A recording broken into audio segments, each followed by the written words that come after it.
Monsieur le Président, c'est dans cette auguste Assemblée et avec la confiance de la population que je me saisis de cette occasion pour faire de ce que certains ont assez justement qualifié de badinage parlementaire une mise au point factuelle et éclairée. Cette motion vient en effet confirmer que l'opposition ne reculera devant rien pour essayer d'obtenir des gains politiques, quitte à mettre en péril la stabilité du pays. Nous l'avons vu durant la pandémie de la Covid-19 et maintenant avec les conséquences du conflit entre la Russie et l'Ukraine sur les économies du monde entier. Ce n'est donc qu'une énième tentative pour essayer de créer un climat de tension, de division et de doute dans notre pays. Ce jeu de dupes n'est pas le nôtre. De ce côté de la Chambre, guidés par la vision du Premier ministre, nous travaillons pour consolider la confiance de la population. Les Mauriciens le voient bien et le disent même. Pas plus tard que le week-end dernier, les partis d'opposition ont reçu une véritable douche froide avec la publication d'une étude d'opinion plus qu'embarrassante pour eux. Ce sondage qui les ramène à la réalité les crédite de seulement 5% des intentions de vote dans l'éventualité qu'ils parviennent à conclure une alliance entre eux. Et le leader de l'opposition a, tenez-vous bien, 2%. 2%, Monsieur le Président. Qui dit mieux? Monsieur le Président, j'en reviens au sujet de fond. Une fois n'est pas coutume, pour rendre compte de l'action de ce gouvernement, faudrait-il encore que cette dernière soit remise dans son juste contexte. Il y a maintenant 2 ans, une crise d'une magnitude jamais observée s'est abattue sur la planète. À Maurice, une double contraction, un secteur touristique à genoux et tout un écosystème socio-économique à préserver. L'économie mauricienne a ainsi subi 2 contractions successives. La première de 6,9% pour l'année fiscale 2019-2020 et la seconde, 5,4% pour l'année fiscale 2020-2021. En 2019 et 2021, le flux des touristes annuels est passé de 1,1 383 000 à un peu plus de 179 000, soit une chute vertigineuse de 87%. Au cours de cette période, le pays a ainsi enregistré un déficit de quelques 122 milliards de roupies en termes d'entrée de devises étrangères. À cela s'est rajouté le conflit russo-ukrainien, une crise sur une autre crise, pour reprendre l'expression consacrée par la directrice générale du FMI. Les disruptions énergétiques et alimentaires de la guerre viennent aujourd'hui s'ajouter aux perturbations économiques toujours en cours, avec à la clé une résurgence forte de l'inflation mondiale qui pèsera encore davantage sur les petits États insulaires comme Maurice. Ces chocs foudroyants qui auraient pu nous faire vaciller nous ont pourtant confortés dans notre philosophie, celle de placer l'humain coûte que coûte au cœur de notre stratégie. Ce n'est pas moi qui congratule l'action gouvernementale, mais bien le FMI lui-même. Monsieur le Président, on parle d'incompétence du gouvernement et le FMI, hasard du calendrier, est venu pour préparer l'article 4 à Maurice. Laissez-moi donc reprendre mot pour mot les conclusions de l'institution. Mauritius is gradually recovering from the pandemic. Large and comprehensive support measures helped cushion the social and economic impact of the pandemic. Most sectors have returned to pre-pandemic levels of economic activity, and the tourism sector is gradually recovering. Monsieur le Président, à cela, permettez-moi de rajouter que le même FMI anticipe une croissance de 6,1% pour l'année 2022, sur la base de 800 000 touristes, tout en précisant que la performance pourrait être encore meilleure si l'objectif de 1 million de touristes est atteint. En effet, le FMI prévoit, tout comme les institutions locales, que chaque 100 000 touristes supplémentaires rapportera 0,6 points de pourcentage de croissance additionnelle. Ainsi, avec 1 million de touristes, notre économie pourrait atteindre près de 7,5% de croissance cette année, toutes choses égales par ailleurs. Le PIB, le PIB de 2022 devrait atteindre 520 milliards de roupies, contre 498 milliards de roupies en 2019, dépassant la barre historique des 500 milliards de roupies. Enfin, et pour brosser un panorama complet de notre reprise économique, permettez-moi de préciser que notre trajectoire fiscale ainsi que le niveau de chômage à 7,8% en 2022 sont tous deux en baisse. Face à ces chiffres, il me semble bien difficile pour l'opposition de faire croire à la population que ce gouvernement ne relève pas le plus grand défi socio-économique de notre histoire. Nos concitoyens sont conscients des moyens exceptionnels déployés par le gouvernement à hauteur de 32% du PIB, selon la Banque mondiale, pour atténuer autant que possible l'impact de ces crises successives sur le pays. Et on nous parle, Monsieur le Président, de gaspillage, alors que nous avons financé à hauteur de 40 milliards de roupies pour les pensions et aides financières aux plus démunis, 28 milliards de roupies d'aide aux travailleurs en payant les salaires pendant la pandémie, 12 milliards de roupies pour les logements sociaux, 9 milliards de roupies pour les drains dans les régions les plus à risque, ou encore 8 milliards de roupies en subsides. La population saura aussi faire la différence entre les réalisations de ce gouvernement, de surcroît en temps de crise, et celles de l'opposition lorsque celle-ci était aux commandes du pays et avait la possibilité de changer les choses. Elle se souviendra certainement des pseudo-réformes économiques proposées par le gouvernement PTR-PMSD, qui n'ont eu que pour objectif et finalité que de creuser les inégalités dans ce pays. Cette opposition, qui mène aujourd'hui une campagne supposément contre la cherté de la vie, avait en 2006 trouvé rien de mieux que de supprimer les subventions sur le prix de vente du riz et de la farine. Une mesure qui avait lourdement pénalisé le pouvoir d'achat des ménages à faible revenu et ceux de la classe moyenne. Mais ce n'était pas la seule mesure antisociale du régime PTR-PMSD de l'époque. La liste est encore longue, j'y reviendrai. Monsieur le Président, face à tant de démagogie, nous, de ce côté, nous parlons le langage de la vérité et de la solidarité. Nous avons été portés aux responsabilités pour défendre les plus vulnérables et la classe moyenne, les grands oubliés de l'ancien régime. Alors qu'ils étaient aux fonctions, dans un contexte mondial pourtant favorable, très favorable, ils avaient fait de la politique punitive et antisociale leur leitmotiv. Dois-je rappeler qu'ils n'avaient eu aucun scrupule à introduire le National Residential Property Tax, aboli le mécanisme des tripartites pour le paiement de la compensation salariale, arrêté la distribution de pain aux enfants dans les écoles, faciliter les procédures de licenciement économique, ôter les subsides sur les frais d'examen de SI et de HSI, retirer les exemptions fiscales pour les contribuables sur les prêts, logements et les personnes à charge, réduire le seuil d'exemption de la TVA de 3 millions de roupies à 2 millions de roupies pour les PME, introduire un impôt sur l'épargne et enfin baisser, là on avait les moyens, baisser de moitié la taxe pour les plus fortunés.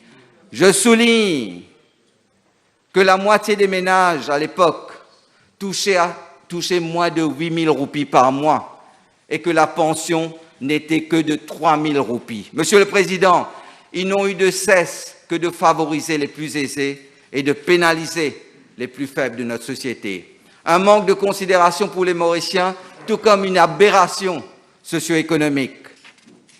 Alors que nous savons très bien qu'une politique de diminution des inégalités est in fine une politique de soutien à la croissance. Là encore, les chiffres parlent.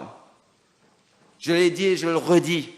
Une augmentation des inégalités des revenus de 0,03 points de Gini entraîne une baisse de la croissance économique de 0,35 points de pourcentage par an. Monsieur le Président, en plaçant ce gouvernement aux responsabilités en 2014 et en 2019, les Mauriciens ont su faire la part des choses pour éviter à tout prix la dégringolade sociale et économique qui s'annonçait. Comme l'avait formulé Albert Einstein, l'avenir est un inconnu, mais un inconnu quelque peu prévisible. Pour deviner le futur, il faut d'abord se tourner vers le passé. C'est là que les graines de l'avenir ont été plantées. Les Mauriciens ont vu juste. Dans les rangs du gouvernement, nous leur disons merci pour cette confiance accordée et renouvelée. Dans la constance et la résilience, nous serons toujours aux côtés de la population. La population retiendra que c'est ce gouvernement, sous le leadership du Premier ministre Pravin Jugnauth, qui au fil des années a renversé les politiques régressives les unes après les autres, avec des grandes réformes économiques et sociales. Je pense notamment à l'avènement du salaire minimum, du negative income tax et de la progressivité du barème fiscal, du rétablissement du tripartisme et du renforcement des lois en faveur des droits et surtout de la dignité des travailleurs. Ce n'est pas tout. Nous avons aussi à notre actif l'augmentation de la pension de retraite de base de 3 623 roupies à 9 000 roupies. Et l'augmentation des autres pensions de base, y compris la pension d'invalidité, représentant presque 40 milliards de roupies. L'introduction d'une subsistence allowance scheme pour les familles vivant dans la pauvreté absolue. Le paiement d'une compensation salariale intégrale en 2015 et 2022. Le paiement du PRB en 2016 et 2021. L'éducation tertiaire gratuite pour nos jeunes dans les institutions publiques, les subventions pour les frais d'examen de SI et de HSI, la distribution d'eau potable gratuite pour les ménages qui consomment jusqu'à 6 mètres cubes d'eau par mois, le maintien, malgré la difficulté, du transport gratuit pour les étudiants et les personnes âgées et l'augmentation des subsides sur le riz, la farine et le gaz ménager.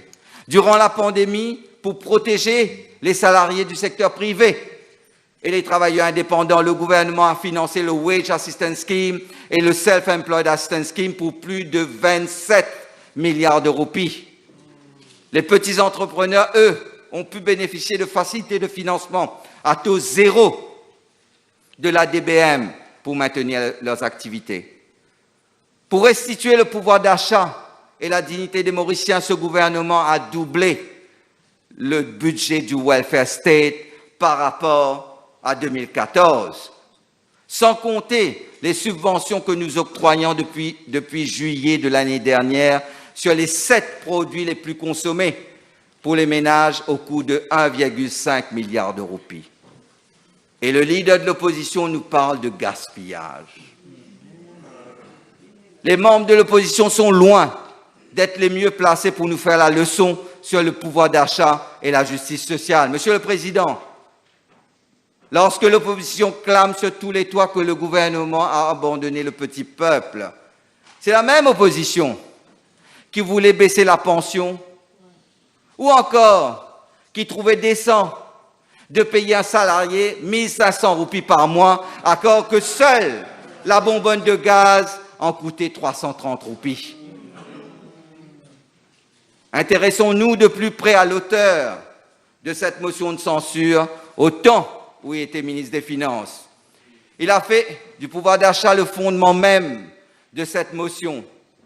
Savez-vous pourtant qu'en 2012, il avait l'intention d'injecter 100 millions de dollars sur le marché des changes dans le but de délibérer de dévaluer la roupie. Son souci à l'époque était d'avoir une roupie faible. Il ne se souciait guère des retombées de sa politique sur le porte-monnaie des plus vulnérables et de la classe moyenne.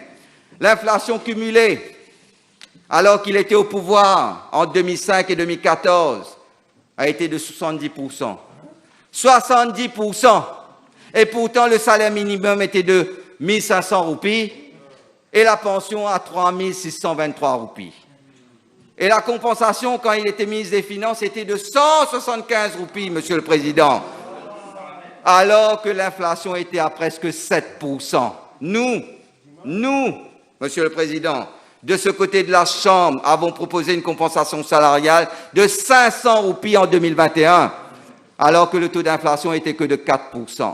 Et cela dans un contexte économique particulièrement difficile, avec seulement 179 000 touristes. Monsieur le Président, alors qu'il n'y avait ni crise sanitaire ni guerre en Europe, ni choc pétrolier et alimentaire, et que l'économie mondiale était en pleine expansion, le taux de chômage en 2012 et 2013 était à 8%.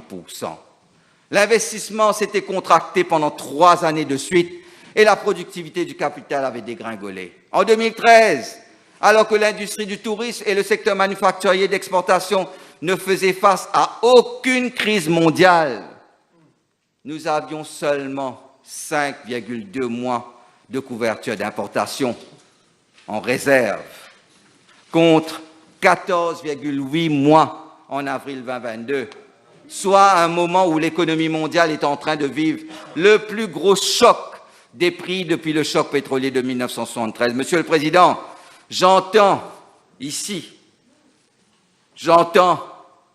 les commentaires odieux concernant le soi-disant coût insoutenable de notre politique de redistribution des richesses au bénéfice des pensionnés ou encore des travailleurs et ménages vulnérables. Mais rares sont ceux qui osent pointer du doigt l'impact négatif et bien réel de la hausse des inégalités sur la croissance économique. Dans la lignée des études empiriques de l'OCDE et du FMI, que j'ai souvent mentionnées, la corrélation entre hausse des inégalités et baisse de la croissance économique est indiscutable. Monsieur le Président, j'ai la conviction qu'augmenter les salaires pour ceux qui construisent le pays et accroître la pension pour ceux qui ont bâti notre République est un investissement et non un coût. C'est précisément pour ces raisons que je rejette la motion de censure. Merci, Monsieur le Président.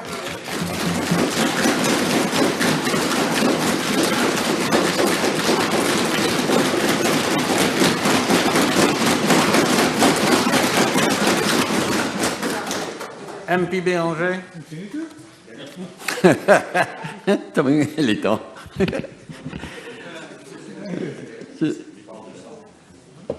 Le pays, nous le savons tous, est en pleine crise. D'où la motion de blâme, le motion of no confidence, qui est devant nous, qui est devant la Chambre aujourd'hui. Le gouvernement actuel a mené le pays à une crise généralisée. Une crise avant tout économique et sociale, mais aussi morale et démocratique.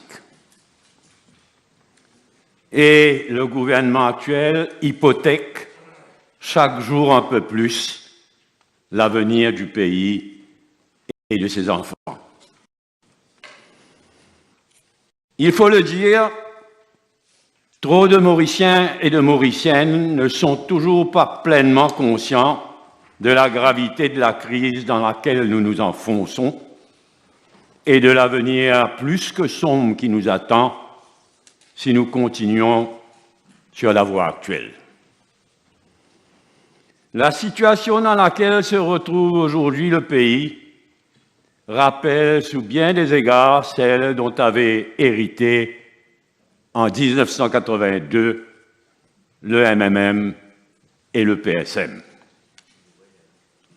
Oui, comme l'a dit le leader de l'opposition, dont j'ai secondé la motion, oui, la crise aujourd'hui est avant tout économique. Avec l'inflation à 11% et plus, et la dépréciation de la roupie, les retombées du Covid et de la guerre en Ukraine, l'endettement du pays à 100% du GDP, le dangereux dérèglement du budget et de la Banque de Maurice, le gaspillage effréné des fonds publics, alors que la misère fait des ravages, l'incompétence généralisée et la mort de la méritocratie, et les bombes à retardement que sont tout le système de pension et de la contribution sociale généralisée, la production d'électricité et le métro. Il n'est pas exagéré de dire que si l'île Maurice continue sur la voie économique actuelle, c'est le Sri Lanka qui nous attend. La crise aujourd'hui est avant tout économique, oui, mais pas seulement. Elle est aussi morale. Le money politics, l'argent sale de la drogue, de la corruption et des courses, est en train de tout pourrir. Un clientélisme outrancier fait un tort terrible au pays et aux jeunes surtout. La crise actuelle est aussi démocratique. Le gouvernement actuel détruit toutes les institutions, les unes après les autres. La démocratie est bafouée chaque jour un peu plus au niveau des élections et du Parlement lui-même, à la MBC et dans les administrations régionales. Le gouvernement actuel s'efforce par tous les moyens de faire peur à la population et aux jeunes en particulier. Et le MSM continue de bloquer toute réforme électorale digne de ce nom. Et cela alors que nos voisins en Afrique du Sud en débattent activement en ce moment même.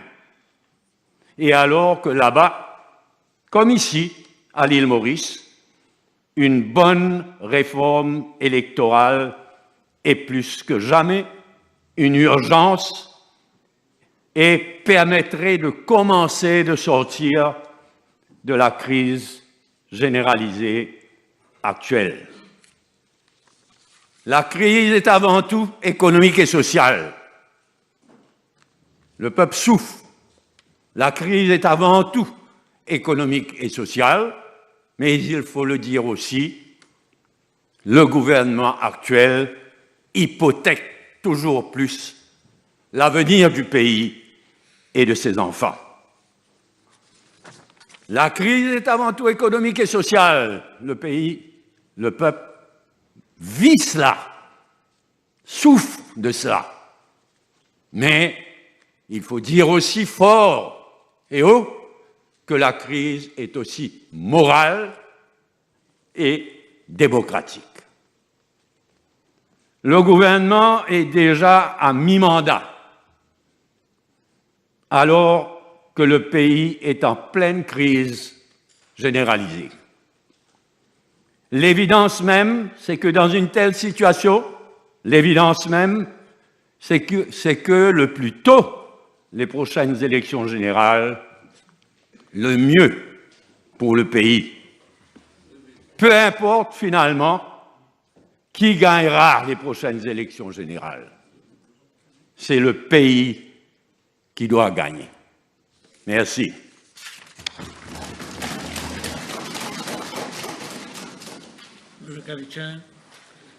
Mr. Speaker, sir, at the very outset, I would like to say that on this side of the House, we are strongly against this motion and I shall, during the course of my intervention, give the reason why.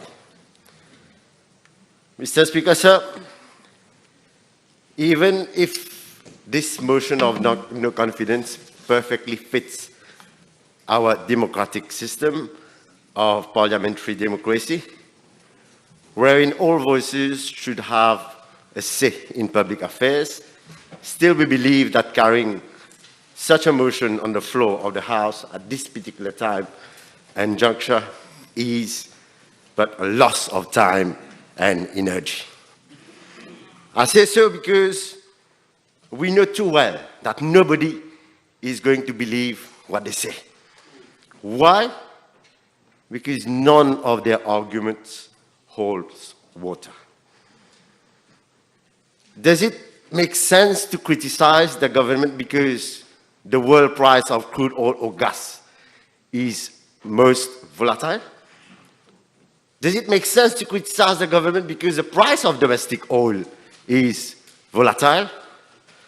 Does it make sense to criticize the government because shipment for cargo has gone up from around $2,000 to more than $10,000 on average? Does it make sense to criticize the government because the price of wheat and wheat products are on the increase? Does it make sense to criticize the government because the world is facing a situation of global inflation? Now, does it make sense to criticize the government when all these prices increases are having cascading effects on retail price almost everywhere, anywhere in the world? Does it make sense to criticize a government that has taken every possible measure to protect the Mauritian population from price increase of essential food and other items, though a costly policy of price subsidization? I ask myself, what will this motion presented today achieve, if ever it were to go through? Dans le pire des cas, Parliament will be dissolved, new elections will be called, new alliances will be formed. At the end of the day, as rightly pointed out by Honorable Béranger, the population will have to decide on a new government. Mr. Speaker, sir, the motion presented today by the Honorable Leader of the Opposition, who is also a member of l'Alliance de l'Espoir, and I presume it was done in consultation with all the partners.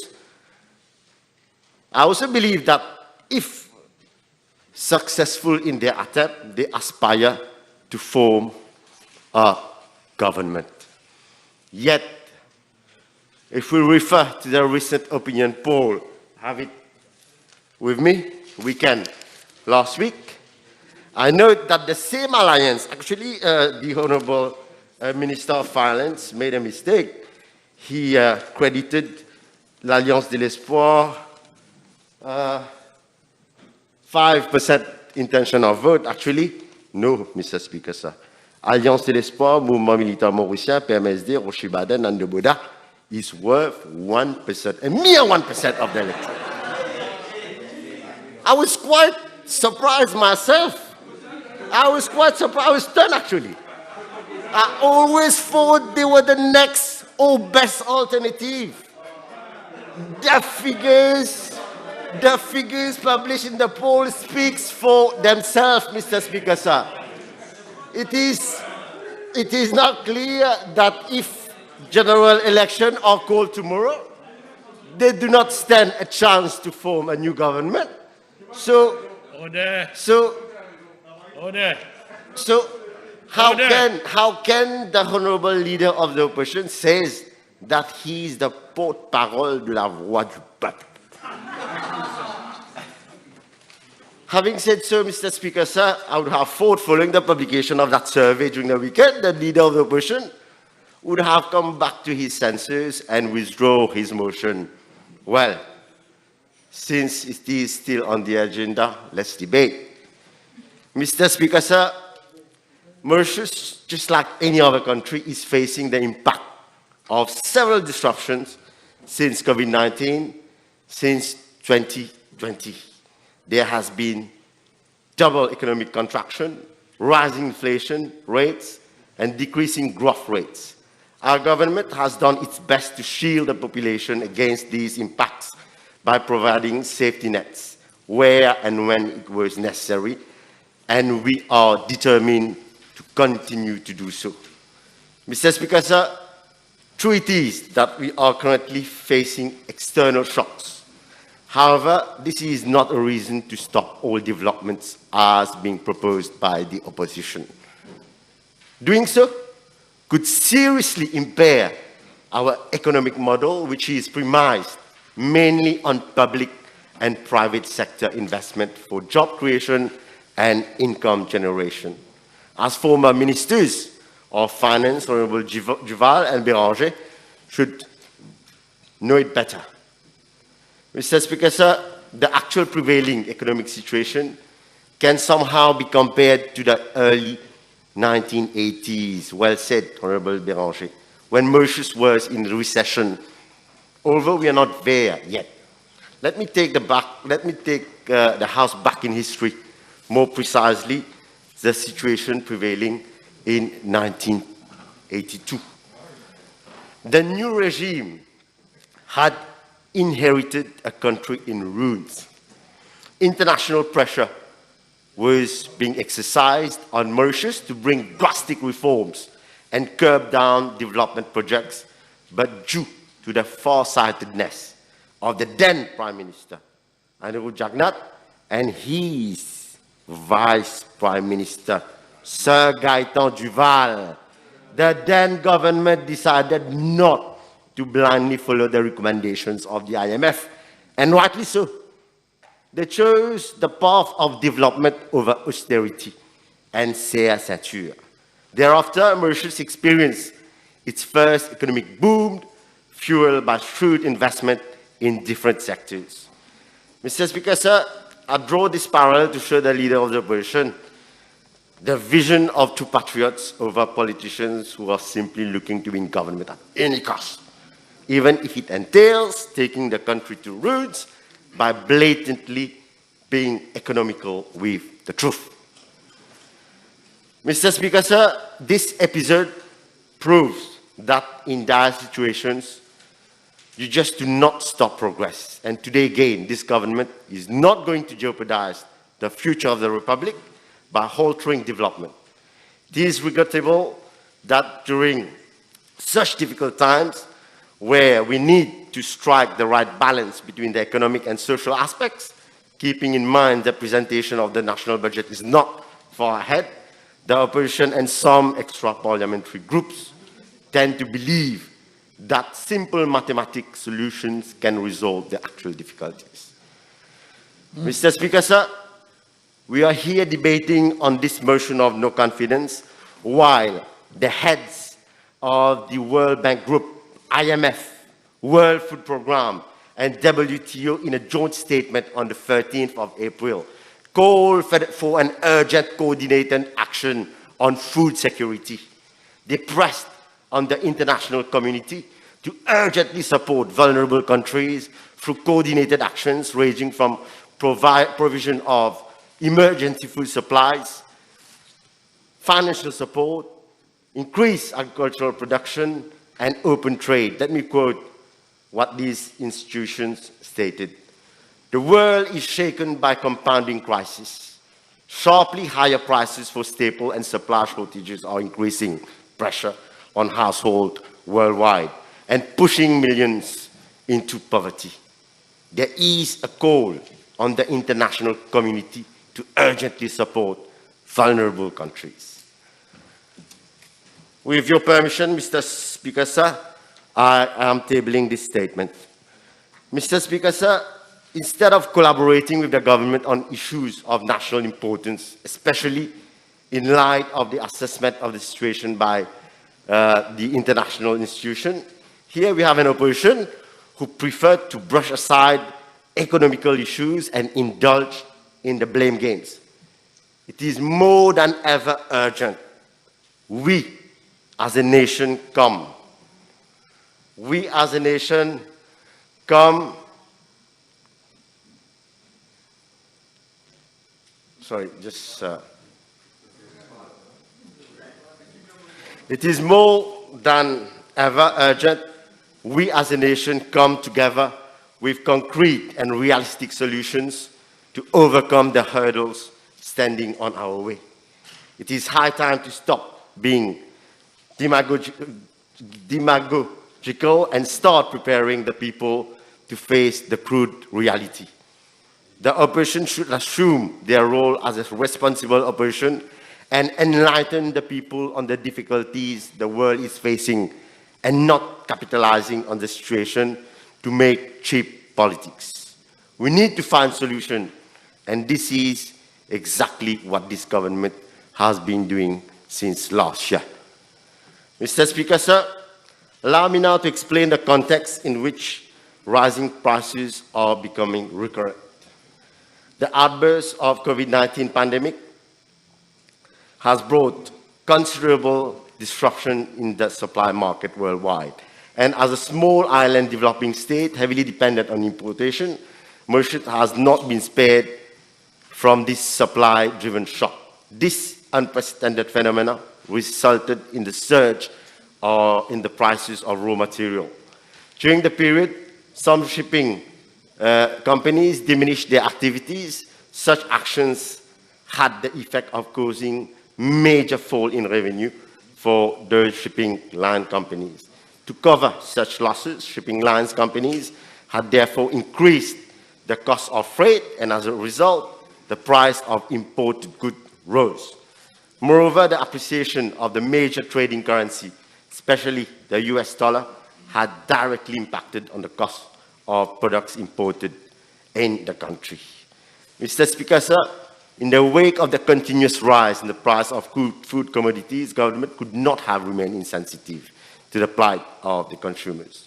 It is to the credit of this government that in spite of the increasingly challenging environment and its impact on public finance, we have, in line with our commitment to always act as a caring government, maintain our policy of providing subsidies in order to keep prices of basic commodities at affordable reach for all, and especially for the most vulnerable section of the population. This is why last year we took an unprecedented initiative, that is to provide finance in order to fix the price of 7 essential commodities widely consumed by our household, such as edible oil, pulses, canned tomato, milk powder, margarine, cheese, and canned fish. The total amount earmarked has now been revised to 1.35 billion rupees. Under this mechanism, the retail prices of 371 different brands of commodities were fixed so that people may access these basic products at an affordable price. Mr. Speaker, sir, allow me to take some examples to demonstrate some people who are perfectly aware of the mechanism are engaging themselves in sheer demagogy to mislead the population in order to gain political mileage. Today, consumers are buying canned tomato at an average price of 26.94 rupees. With subsidy, since July 2021, the same item would have been sold at 32.96 rupees. And if we include the recent increase in prices, it would have costed around 37 rupees. Same for margarine.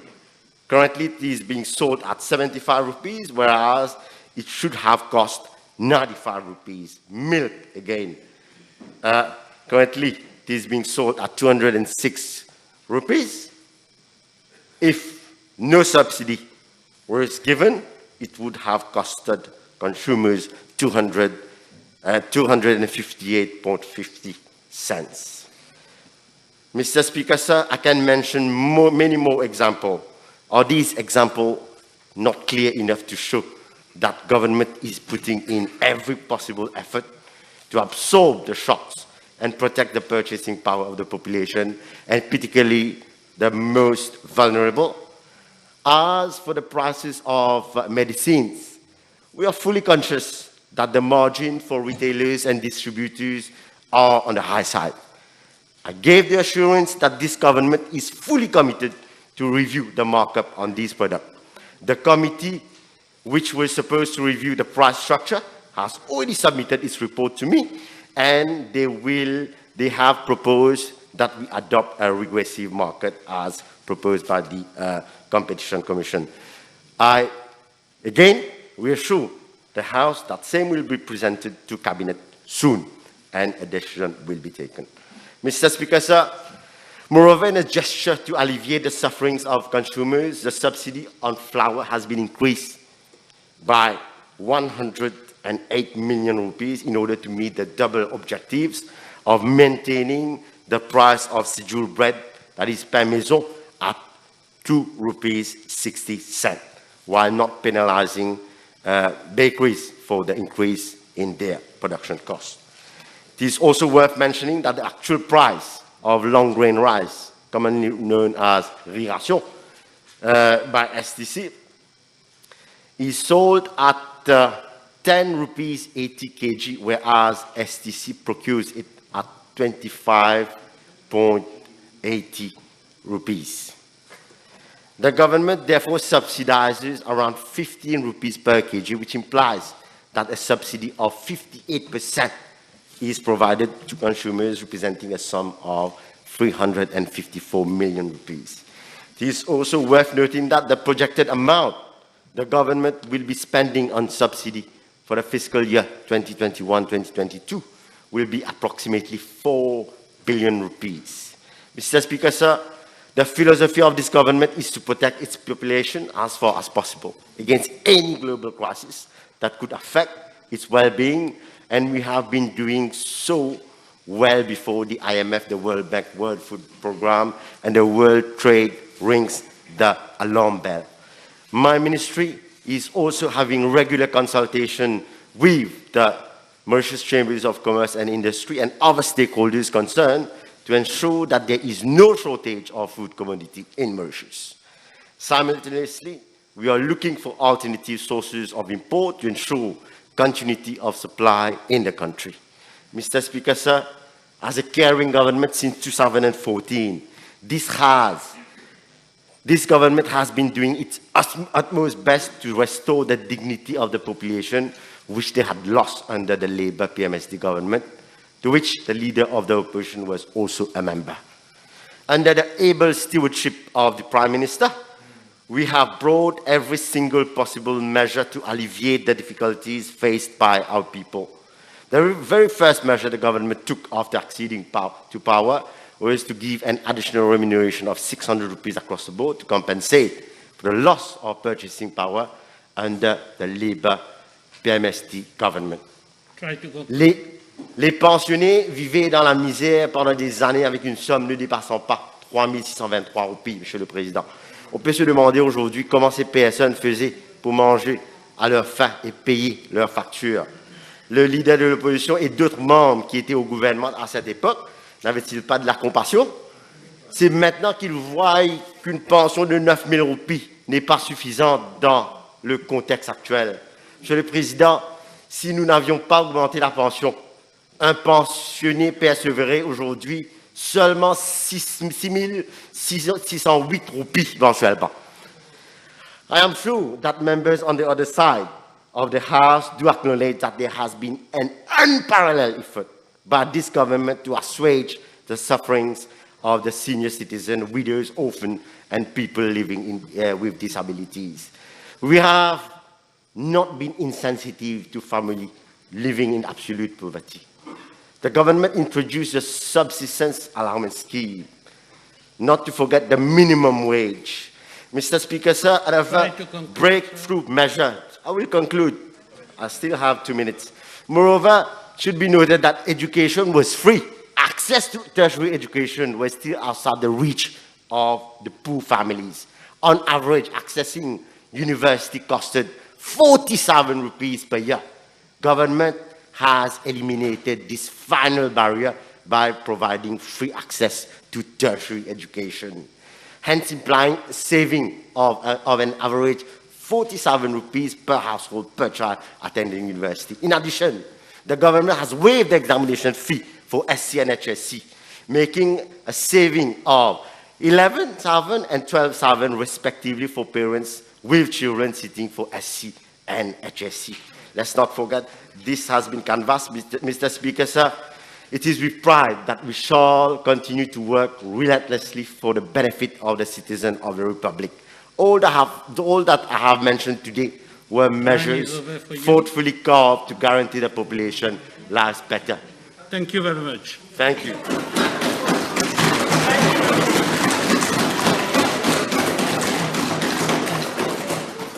Honorable Mohammed. Thank you, Mr. Speaker.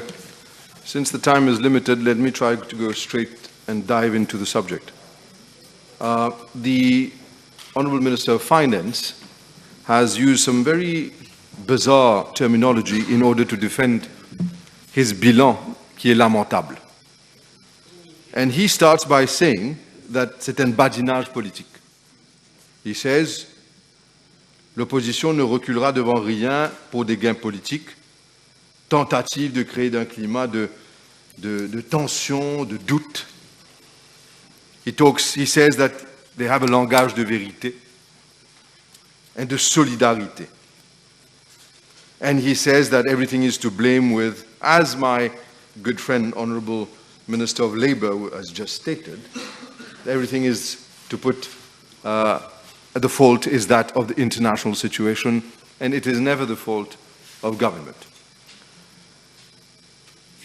What both ministers and other members of government have to understand is that this motion of no confidence, I see them on the defensive. I see them trying to defend and as though they're taking hits. It is not a motion of no confidence personally against any one of them. It is collectively against government. So they don't have to be defensive and take it personally whenever we criticize what we believe to be wrong. There is no need to create enmity when we talk about subjects of national importance. There is no need for you to be so much on the defensive and keep on repetitively look in the rearview mirror. Because what I've seen the Honourable Minister of Finance do is systematically, together with Minister Kalichern, systematically talk about what they did in the past, but they refuse and fail, once again, lamentablement, to consider the fact that people outside of this chamber, in hundreds and thousands, are unhappy with the performance of this government, unhappy with la légèreté avec laquelle they run les affaires du gouvernement, unhappy because of la cherté de la vie, unhappy because people still keep on traveling as ministers as though they have nothing else as difficult in this world.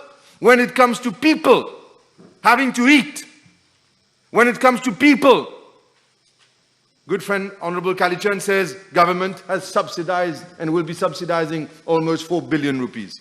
But when it comes to traveling for ministers, then ministers are not expected to open boîte sardine and to eat in Dubai. Then ministers are not expected to economize and subsidize and travel economy. Then ministers are not expected to travel and take a taxi, but to take a Mercedes to be driven to the pavilion for Dubai World Show and whatnot. This is what was said. At least the Trottinette, I bought it with my money, not taxpayers. Whereas the ministers traveling for this country, whereas people are suffering out there, what do the ministers do? Let's look at this document, 7th National Assembly First Session, report of the PAC. And I'm looking at that document that is part of our history today. And look at the hypocrisy, Mr. Speaker, sir. And I don't mean anything personal against members of government when I say that. But in that committee, there are 4 members from government side in there. In that committee, Honourable Navina Ramyad, Honourable Rajana Dalia, the Honourable Muhammad Ismail Rao, Honourable Rameswar Dulab. Those are members of this committee. And when the committee produces a report of this nature, this means that this committee, all the members thereon, collectively adopt that report and the contents of this report. And when this report says, for instance, and I'll take one example.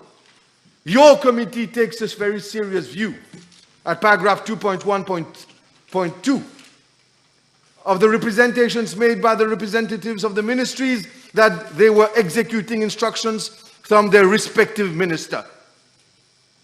When the Honorable Minister of Health his finger is pointed at him, when the former Minister of Commerce, fingers are pointed at him, when they are blamed for what they've done, and those members of government, Mr. Deputy Speaker, sir, approve this report. Is this not therefore a motion of no confidence in the acts and doings of this government, voted beforehand? Have they not already given their views when siding with this report that this government, mainly the culprit, Honorable Minister Jagat Pal, has he not failed lamentably when we look at this report? Those 4 members of government sitting only in front of him there, bring your hand down. Do not interrupt me because it hurts. When those members of government, What is it? when those members of government, What is it you want to? it's hurting. Point of order. Yes. I have a point of order. The honourable member is imputing motives. At no point can he be of opinion that it was a blame. So I want him to withdraw the fact that he said that it was a blame. It was not a blame. With your permission? No. Yes? There has been a point of order. Yes. I have listened. Now I have to rule. Yes, sir. Yes. This is debate. And Honorable Juval rightly said, it may hurt. But the fact that the report has been adopted by the committee, even you call it that you adopted, you're against, but this is a fact. You have to accept it. Continue. Thank you very much. So what I'm saying here, when I look at that report, Mr. Speaker, sir, and when it says, your committee notes with concern that hundreds of millions of rupees worth of contracts have been awarded during the COVID-19 pandemic without any record being kept as to who took the decision to award those contracts. Who were the ministers on that high-powered committee that approved such a mess? Why is the Minister of Health still in office? Why is the Prime Minister still tolerating such incompetence? Why is the Prime Minister turning a blind eye to the obvious? And why is it that the members of government who form part of that committee, who have sat in that committee, who have approved this report, why is it that they today will turn their backs against this report and vote with this government? If this is not hypocrisy, sir, what is it? If this is not turning a blind eye to one's conscience, what is it? Either you stand for good or you stand for bad. Do not sit on the fence, because continuously sitting on the fence, you will get hurt. I will not go that far. So, Mr. Speaker, sir, when I look at this pack and blister, the country today has suffered and is in blisters. But the Honourable Minister of Health still sits there and still pretends that there is no better person than him. His staff says to the committee that he gave instructions orally.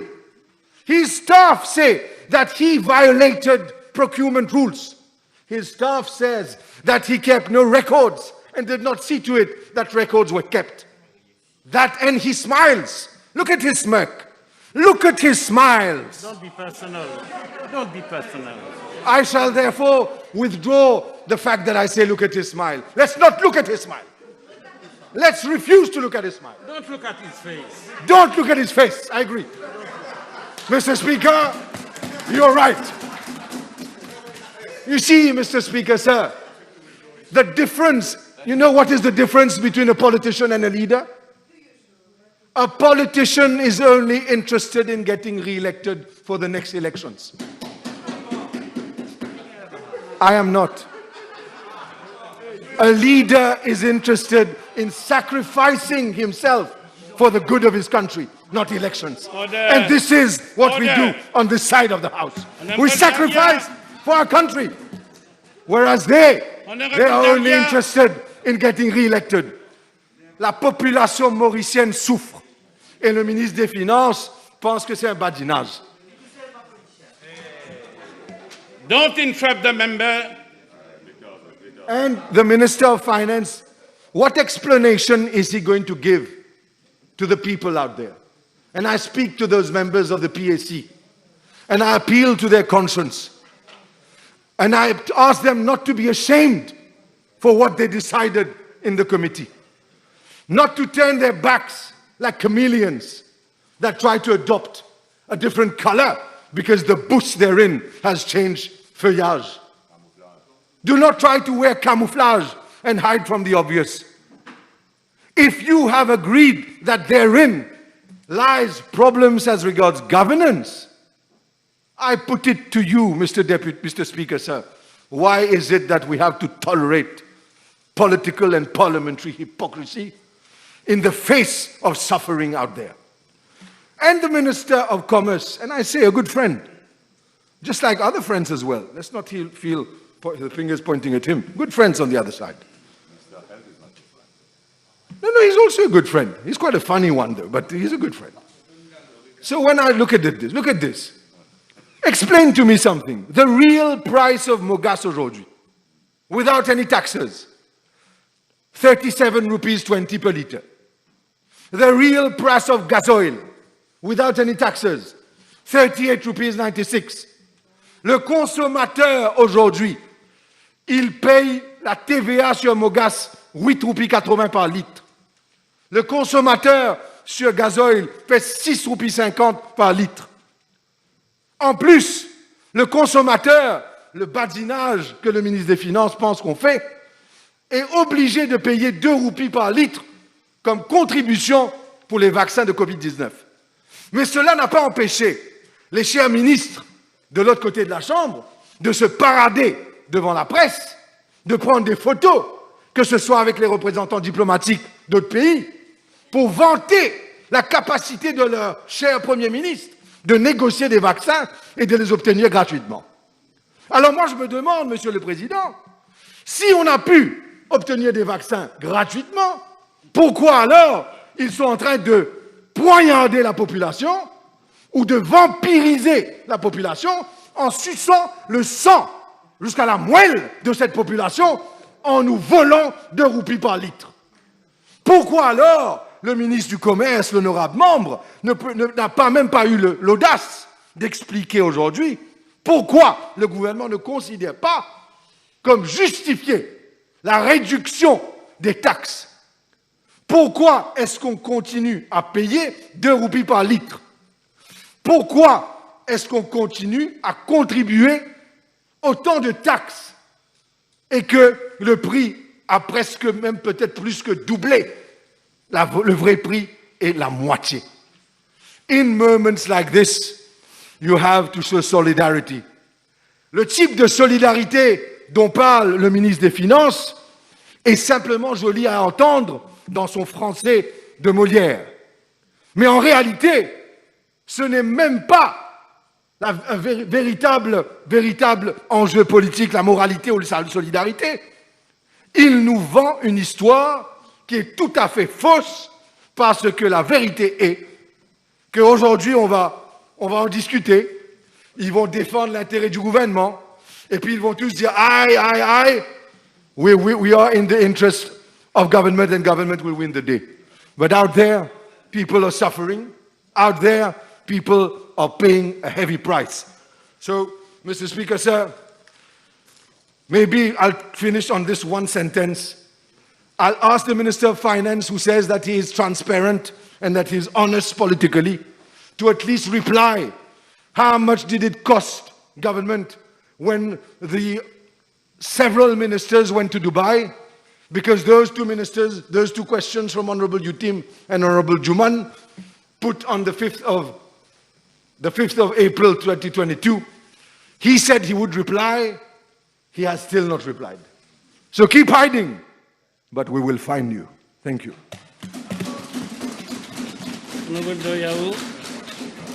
Thank you, Mr. Speaker. I did want to begin my remark by saying that we have no apprehension at all to face this motion of no confidence. The leader of the opposition and other members thought that government would be taken aback by this particular motion. Not at all, Mr. Speaker. Nothing personal, Honorable Mohammed. It is an opportunity for us to set the record right, what we have achieved until now. In fact, our Prime Minister lost no time in bringing the motion to Parliament.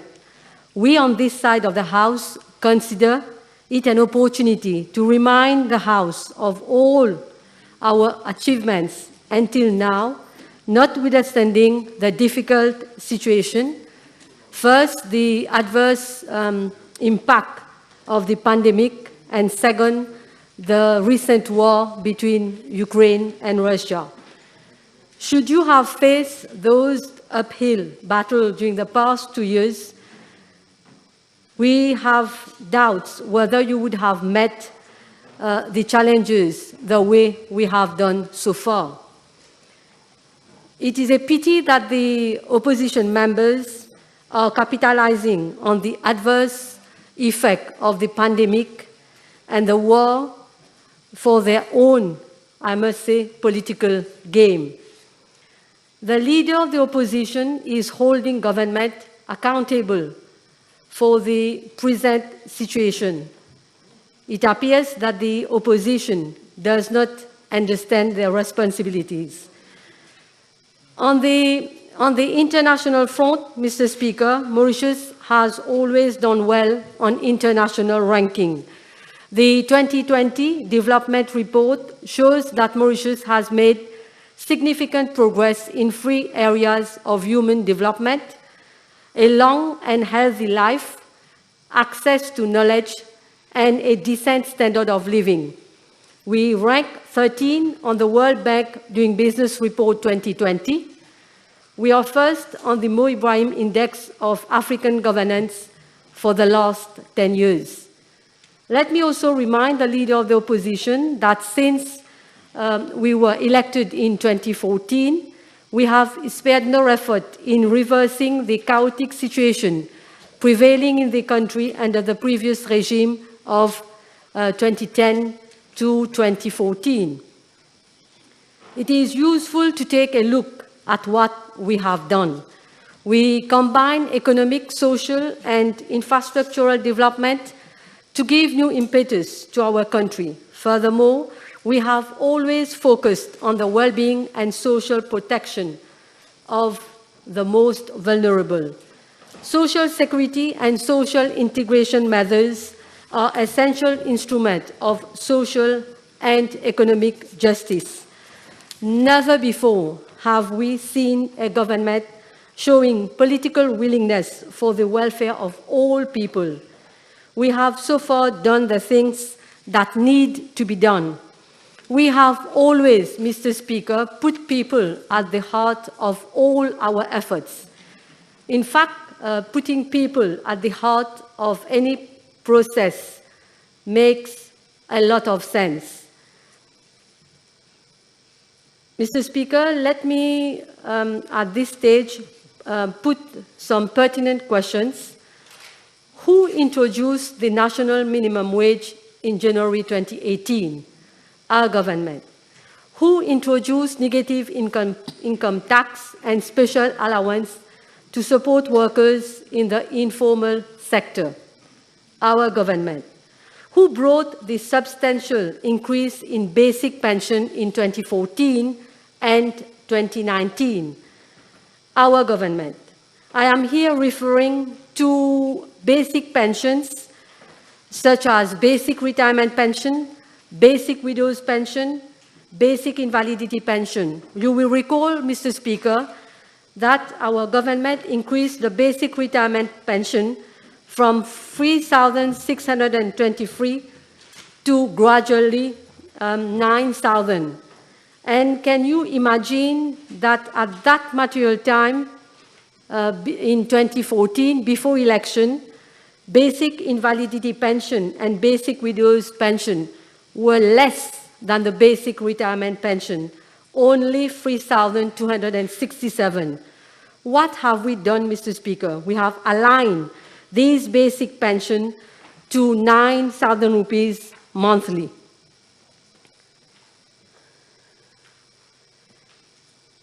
I wonder why the leader of the opposition did not think of increasing basic pensions when you serve as Minister of Finance from 2014 to from 2012 to 2014. Of course, it is, Mr. Speaker, it is easy to criticize.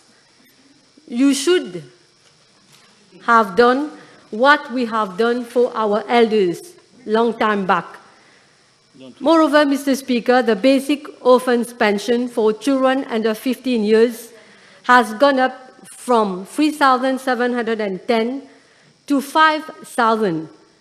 And in December 2019, from 5,210 to 7,000 for students in full-time education up to 20 years of age.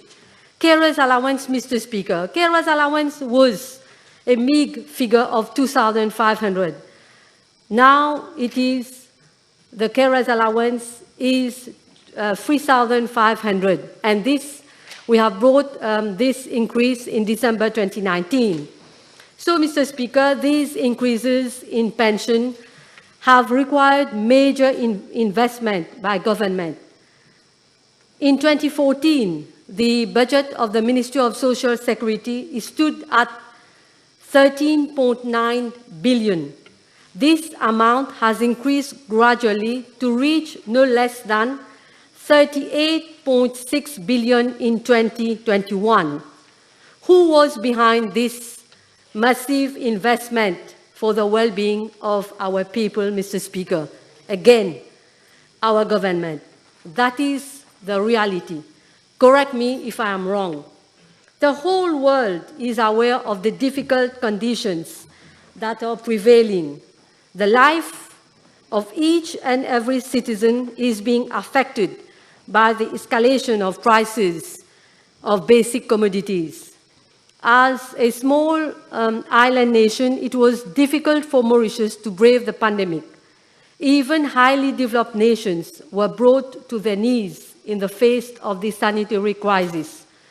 When the sanitary crisis began in 2020, no one knew how long our lives would be disrupted.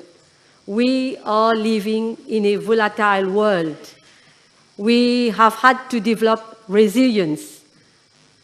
Our government reacted rapidly, Mr. Speaker, and I think it will be good if we can touch upon a few key measures taken in response to COVID-19.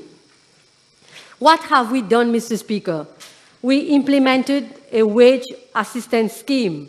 We introduced a self-employed assistance scheme. We established the COVID-19 Solidarity Fund.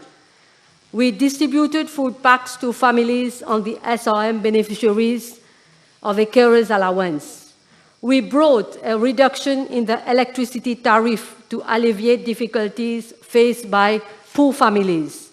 The Central Electricity Board of Mauritius has installed 1,000 solar panels on houses of families in the social register without any cost to the household. These families are benefiting from 50 kilowatts of electricity free of charge each month over a period of 20 years. We set up a national database for vulnerable groups for households earning a monthly income between 10,501 and 14,000. These households receive support in kind by the National Social Inclusion Foundation through registered NGOs.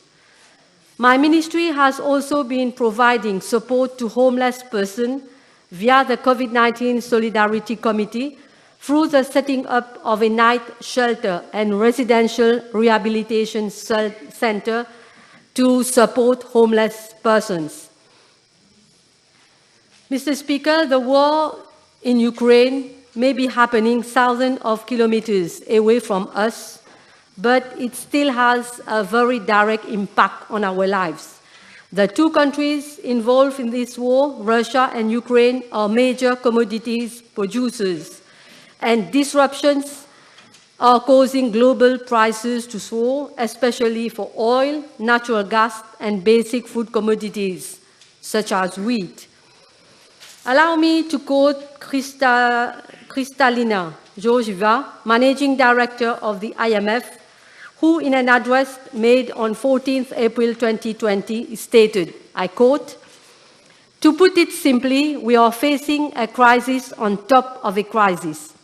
First, the pandemic, it turned our lives and economies upside down, and it is not over. Second, the war, Russia invasion of Ukraine, devastating for the Ukrainian economy, is sending shockwaves throughout the globe. Hundreds of millions of families were already struggling with lower incomes and higher energy and food prices. The war has made this much worse and threatens to further increase inequality." End quote, Mr. Speaker. So I can't understand how can we be blamed about what is happening. My colleague, Honorable Kalichern, has lengthily touched upon the subsidies provided by government on basic commodities. I will not waste the time of the House by going through the same issue again. However, I can only say that this is no small matter, Mr. Speaker. Had we not been willing to invest so much in subsidies, imagine what prices would be like today. Allow me to remind the House, in particular the members of the opposition, that it was also our government that developed the Marshall Plan Against Poverty in 2016, which addresses the need of people living in absolute poverty. We developed the Social Register of Mauritius for vulnerable families to register themselves and benefit from empowerment programs. We also established new absolute poverty threshold for eligible beneficiaries under the said register based on a minimum threshold of 2,700 with a maximum threshold of 9,520 for a family of 2 adults and 3 children. This is higher than the previous flat threshold of 6,200 introduced by the previous government during the reign of 2005 to 2014. And we did not leave it at that, Mr. Speaker. Since July 2021, in an effort to better respond to the pandemic, the poverty threshold for eligibility under the SRM has increased from 2,720 to 3,000 for an adult and from 1,360 to 1,500 for a child. The maximum threshold has increased from 9,720 to 10,500 for a family of 2 adults and 3 children. With the Marshall Plan and the Social Register, we are able to provide empowerment scheme based on 5 pillars: financial support, educational support, training, family values, and social housing. Allow me to remind you of the support provided to families and on the SRM. For the first time in Mauritian history, we came up with a new scheme under which every household found to be living in extreme poverty is entitled to earn monthly income support in the form of a subsistence allowance. Subsistence allowance has been provided to some 9,761 households for a total amount of 231,721,425 during the last financial year. A monthly child allowance of 957 per child is being paid up to a maximum of 3 children per household. Funds to the tune of 59,178,900 has been disbursed for the year 2020-2021. The school premium scheme was introduced, which was introduced in 2015, and is awarded to students who have successfully completed their grade 9 level, SC, HSC, or tertiary level. The school premium has been provided to some 335 beneficiaries to the tune of 7,320,000 for the last financial year. Same for free examination fees, Mr. Speaker. We have been provided free examination fees to some 197 beneficiaries to the tune of 2,614,584. As at date, more than 200 million have been disbursed since 2016 on school materials. As at to date, some 1,125 students of grade 9 to 13 classes have already been provided with tablets. This initiative has also been completed with the provision of free access of broadband internet to some 7,000 eligible SRM households. We now provide free optical glasses to children aged up to 21 years old and free sanitary towels to girls. The crash scheme, which was introduced in February 2017 to empower mothers of children aged between 3 months to 3 years to be placed in registered child daycare centers, thereby allowing their mothers to take up employment or following a training course for the purpose of their empowerment. Training opportunities are also provided to beneficiaries on the SRM. Our government, Mr. Speaker, was determined to find a better system in 2017 with regards to social housing. We came up with the provisions of fully concrete housing units up to 50 square meters to families who are already owners of a plot of land but do not have the means to build a housing unit. With regards to those who are not owners of land, we have made provision for a reservation of 10% of all new NHDC housing units constructed for our beneficiaries. In both cases, government is subsidizing the construction cost at the rate of 80%, and beneficiaries are reimbursing only 20% of the cost of the housing unit over a period of 15 to 25 years. We are trying to the best of our ability to help the beneficiaries who are under the SRM as we can. Since the implementation of the fully concrete housing unit in 2016, a total of 253 housing units have been constructed, and I can say 43 are ongoing. The NEF intends to contract an additional batch of 50 housing units in 2020. Under the 10% NHDC housing scheme, 126 NHDC housing units have already been provided, and a batch of 107 housing units will be handed over by May this year. It is worth mentioning that we have gone one step ahead with the upgrading of existing houses to cater for minor renovation works for our beneficiaries. So, Mr. Speaker, by adopting all these measures for families under the SRM, we have considerably improved the quality of life of many families.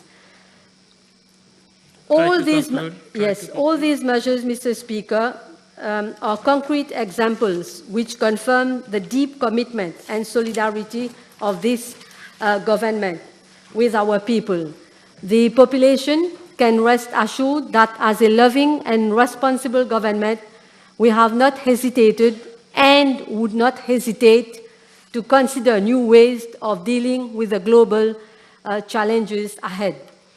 We are realistic, Mr. Speaker. We acknowledge that we are going through difficult times. Of course, there is no easy answers to what are happening. There is no doubt that with the rising in prices, families are finding it harder and harder to make ends meet. But I can assure the population that we are looking at all the options to provide relief. I do believe that there is reason for optimism. The budget presentation is just around the corner, and I am confident government will explore options to do more for our people. To end, Mr. Speaker, I will simply say that this motion of no confidence has no basis at all. Thank you. Thank you. Roulamia. Merci, Monsieur le Président. Monsieur le Président, nous avons vécu des moments difficiles ces dernières semaines. La braise est sous la paille, et la paille prendra feu si on n'écoute pas et ne prend pas en considération les clameurs et les revendications de la rue. Les clameurs sont tues, les bottes sont retournées aux casernes, mais les plaies sont toujours ouvertes. Monsieur le Président, cet état de choses est dû à une population tant assommée et meurtrie par les augmentations des prix de plusieurs denrées alimentaires, le gaz ménager, le gaspillage des fonds publics, le coût du transport en commun et les arrestations arbitraires. Monsieur le Président, ce sentiment de révolte est aussi palpable parce qu'il y a une mauvaise gestion des finances de l'État. Animé à un certain moment par un esprit de vengeance politique, tel que le démantèlement du BAI, à qui ont chanté le fameux Ponzi, mais qui a coûté l'État 20 milliards de roupies. Le revers du Betamax, qui a dû forcer la State Trading Corporation de ce gouvernement à payer 5,3 milliards de leur caisse et qui a mis en faillite la STC avec un déficit de 1 milliard. La dette publique qui avoisine les 426 milliards. Le manque de transparence dans le déboursement des fonds du MIC, fonds qui a largement bénéficié, pas à ceux au bas de l'échelle, mais ces compagnies qui brassent même des millions et des milliards et dont, j'en suis sûr, les directeurs ne consomment point du saumon Glenrick, mais que du caviar. Monsieur le Président, ce gouvernement est coupé de la réalité, car ils sont trop occupés avec les magnats financiers pour des développements fonciers, à l'exemple des hippodromes du futur, qui dans le média ne peut soulager la misère et la douleur de ce peuple, mais pire, qui entraînera peut-être le licenciement de 500 travailleurs dans le domaine hippique. Mr. Speaker, sir, let me mention briefly our pensioners. Most of our old-age pensioners spend money on two basic commodities, particularly medicine and food. Unfortunately for them, both commodities had major prices increase, making the life of these people extremely difficult to meet ends at the end of the month, and forget if they have to pay rent. Mr. Speaker, sir, the elderly have unfortunately been taken on a ride during the last election when they were promised that there will be a rise in the pension. In the meantime, for them, it is just an illusion. Je le dis et je le redis. Le réveil de nos pensionnaires serait brutal pour ce gouvernement et la colère de la population qui gronde. Monsieur le Président, quand la nation est mise au courant des abus de gouvernance de ce gouvernement, tels que le scandale en série au ministère de la Santé, le pack and blister qui nous a coûté 77,9 millions, dont on n'a jamais vu un respirateur, ni au moins un sou qui est retourné à la caisse de l'État, et pas d'arrestation à ce jour. Le Molnupiravir Saga, avec le prix qui change en 24 heures, de 7,89 roupies 30 à 79 roupies, un surplus de 65 millions de roupies, et le contrat a lieu dans 24 heures au Blue Eye Boy du ministère de la Santé. La retraite anticipée et le Golden Handshake du chef du gouvernement de ce département, qui a sa part de responsabilité dans l'organigramme des exercices de procurement. Pas d'arrestation et business usage du jol. Ça fait mal, ça agace, ça fait déjà des troubles dans le pays. L'allocation de 1,5 billion de roupies à des petits copains par la State Trading Corporation pour l'octroi des masques, des PPE, des respirateurs, tandis que, parmi tant d'autres, ces organisations compagnies n'ont jamais été des fournisseurs agréés par le ministère de la Santé. Monsieur le Président, ce gaspillage d'achat des médicaments, tels que le hydroxychloroquine, 500 000 comprimés pour le traitement de soi-disant ceux atteints du Covid-19, et en se servant du Emergency Procurement, qui dans quelques semaines ou mois devront être toutes détruites. That was panic buying to support friends and cronies. Mr. Speaker, sir, if COVID-19 is always mentioned as one of the reasons of the state of our economy, then it was indeed a moment of sacrifice and prayers for most of us. But for some friends and cronies, it was bumper crop. Thanks to the generous purchaser, the Ministry of Health, who never questioned the quality, the source of supply, the standard of products, the KYC of foreign companies bidding, without forgetting the prices quoted well above current prices and sometimes 10 times more. Should the population therefore stay quiet and not voice their feelings when tax money is being involved? Mr. Speaker, sir, the MOH approach to emergency procurement during the pandemic was marked by a toxic mix of misspending and cronyism. Monsieur le Président, quand le gouvernement refuse de rendre public le rapport du FSC sur les décès des 11 patients dialysés positifs à la COVID, c'est révoltant, inacceptable. C'est une insulte à la mémoire des décès et de leurs familles. Monsieur le Président, il attend des explications pourquoi leurs proches ont succombé.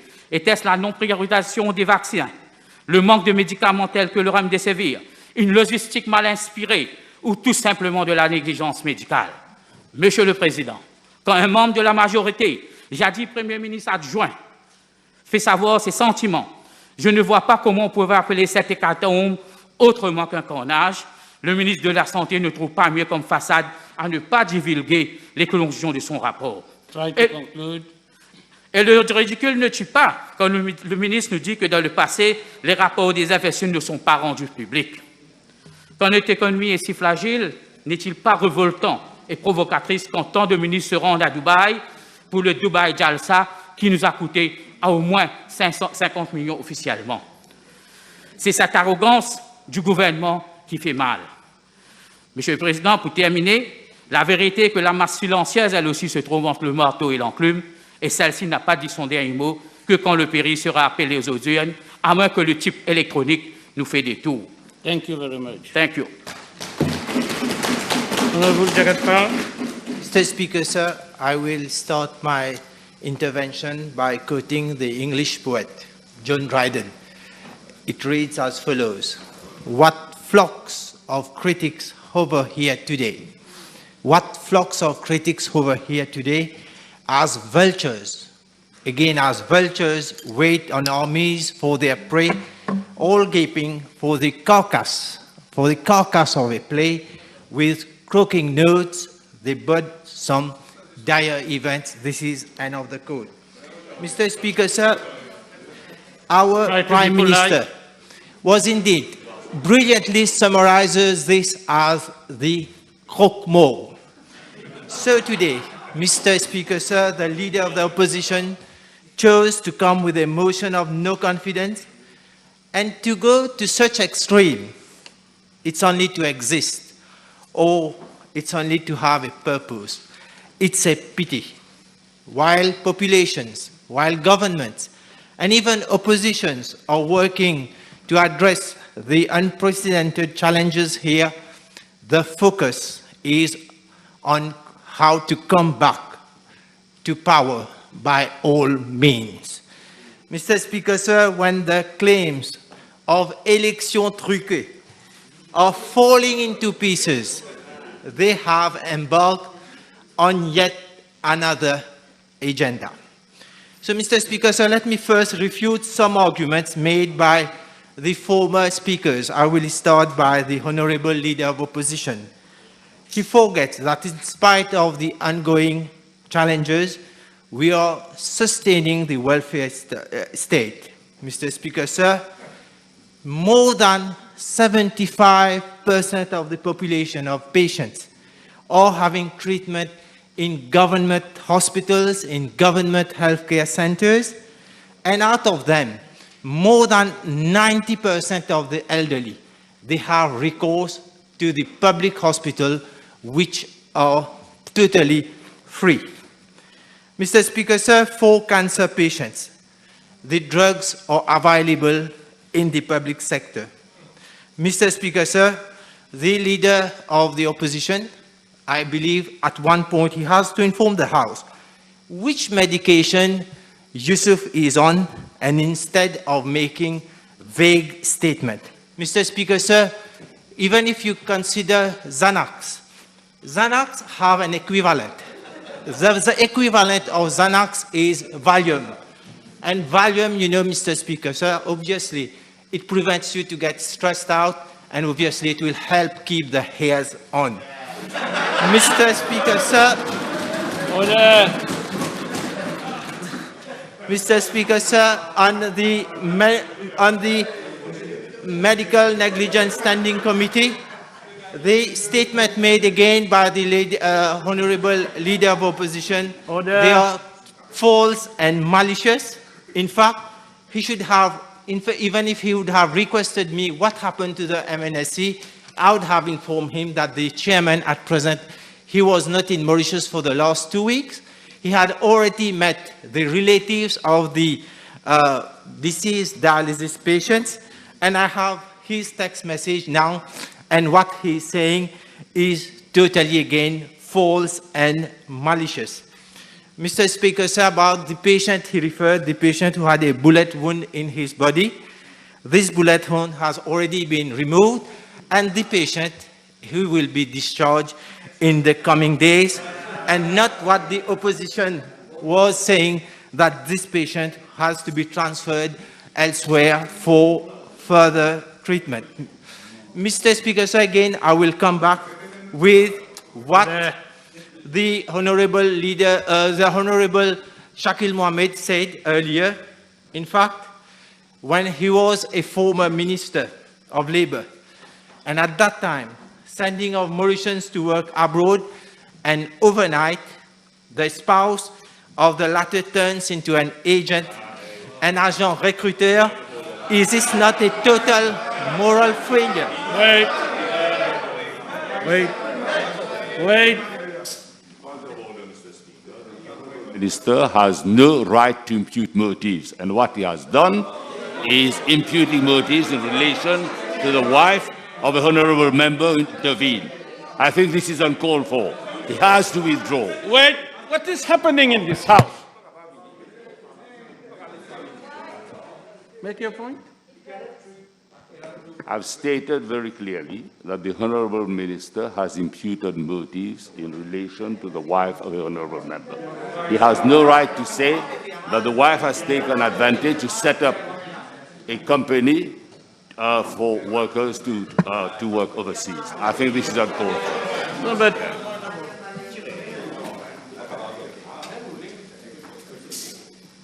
did you say that the honourable member has set up a company to recruit overseas? That's okay. Then we have to find out whether what he has stated is right or not. And I've heard him, and he has stated that the wife of an honourable member has set up a company for to send workers to work overseas. You heard that honorable member saying, please, what is happening there, Honorable Tilak? That you said that the wife of the honorable member has set up a company to recruit. Mr. Speaker, sir, I stated a former Minister of Labour approves the sending of Mauritians to work abroad. Okay. You don't have a point of order. Continue. So, Mr. Speaker, sir, again, I have no lesson to take from an ex-minister.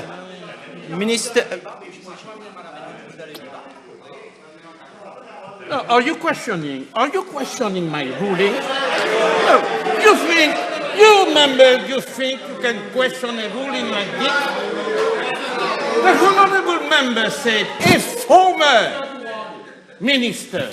There have been many former ministers here and abroad and everywhere. No, he didn't say that. So, listen, if you continue to question my ruling, then please continue. Mr. Speaker, sir, let me continue with what I have to say. So I can share it with all members that I had something read as follows. HA couldn't be involved in other cases of fraud. This is indicated by the Central Investigation Division of the Metropolitan Police of the North Division, who arrested him on Monday, February 10, in the wake of a fraud case. And this one, what it meant, she had promised to find a job for his son, but HA, former political agent of SM, seized money from a resident of Plainvert without giving effect to the steps. Mr. Speaker, sir, let me continue. I have again no lesson to take from an ex-minister involved in Goraisak, involved in armed dealings. And Mr. Speaker, sir, I will continue with what the ex-minister, Mr. Shakil Mohammed, said on the Public Accounts Committee. Mr. Speaker, sir, he stated that there were 4 members on the government side, 5 members, but he never stated that the chairman of the Public Accounts Committee is Honorable Utim. Now, Mr. Speaker, sir, Order. It is whatever... You're not debating. You're listening to the debate. Please keep quiet. Please keep quiet. Please keep quiet. Keep quiet. Mr.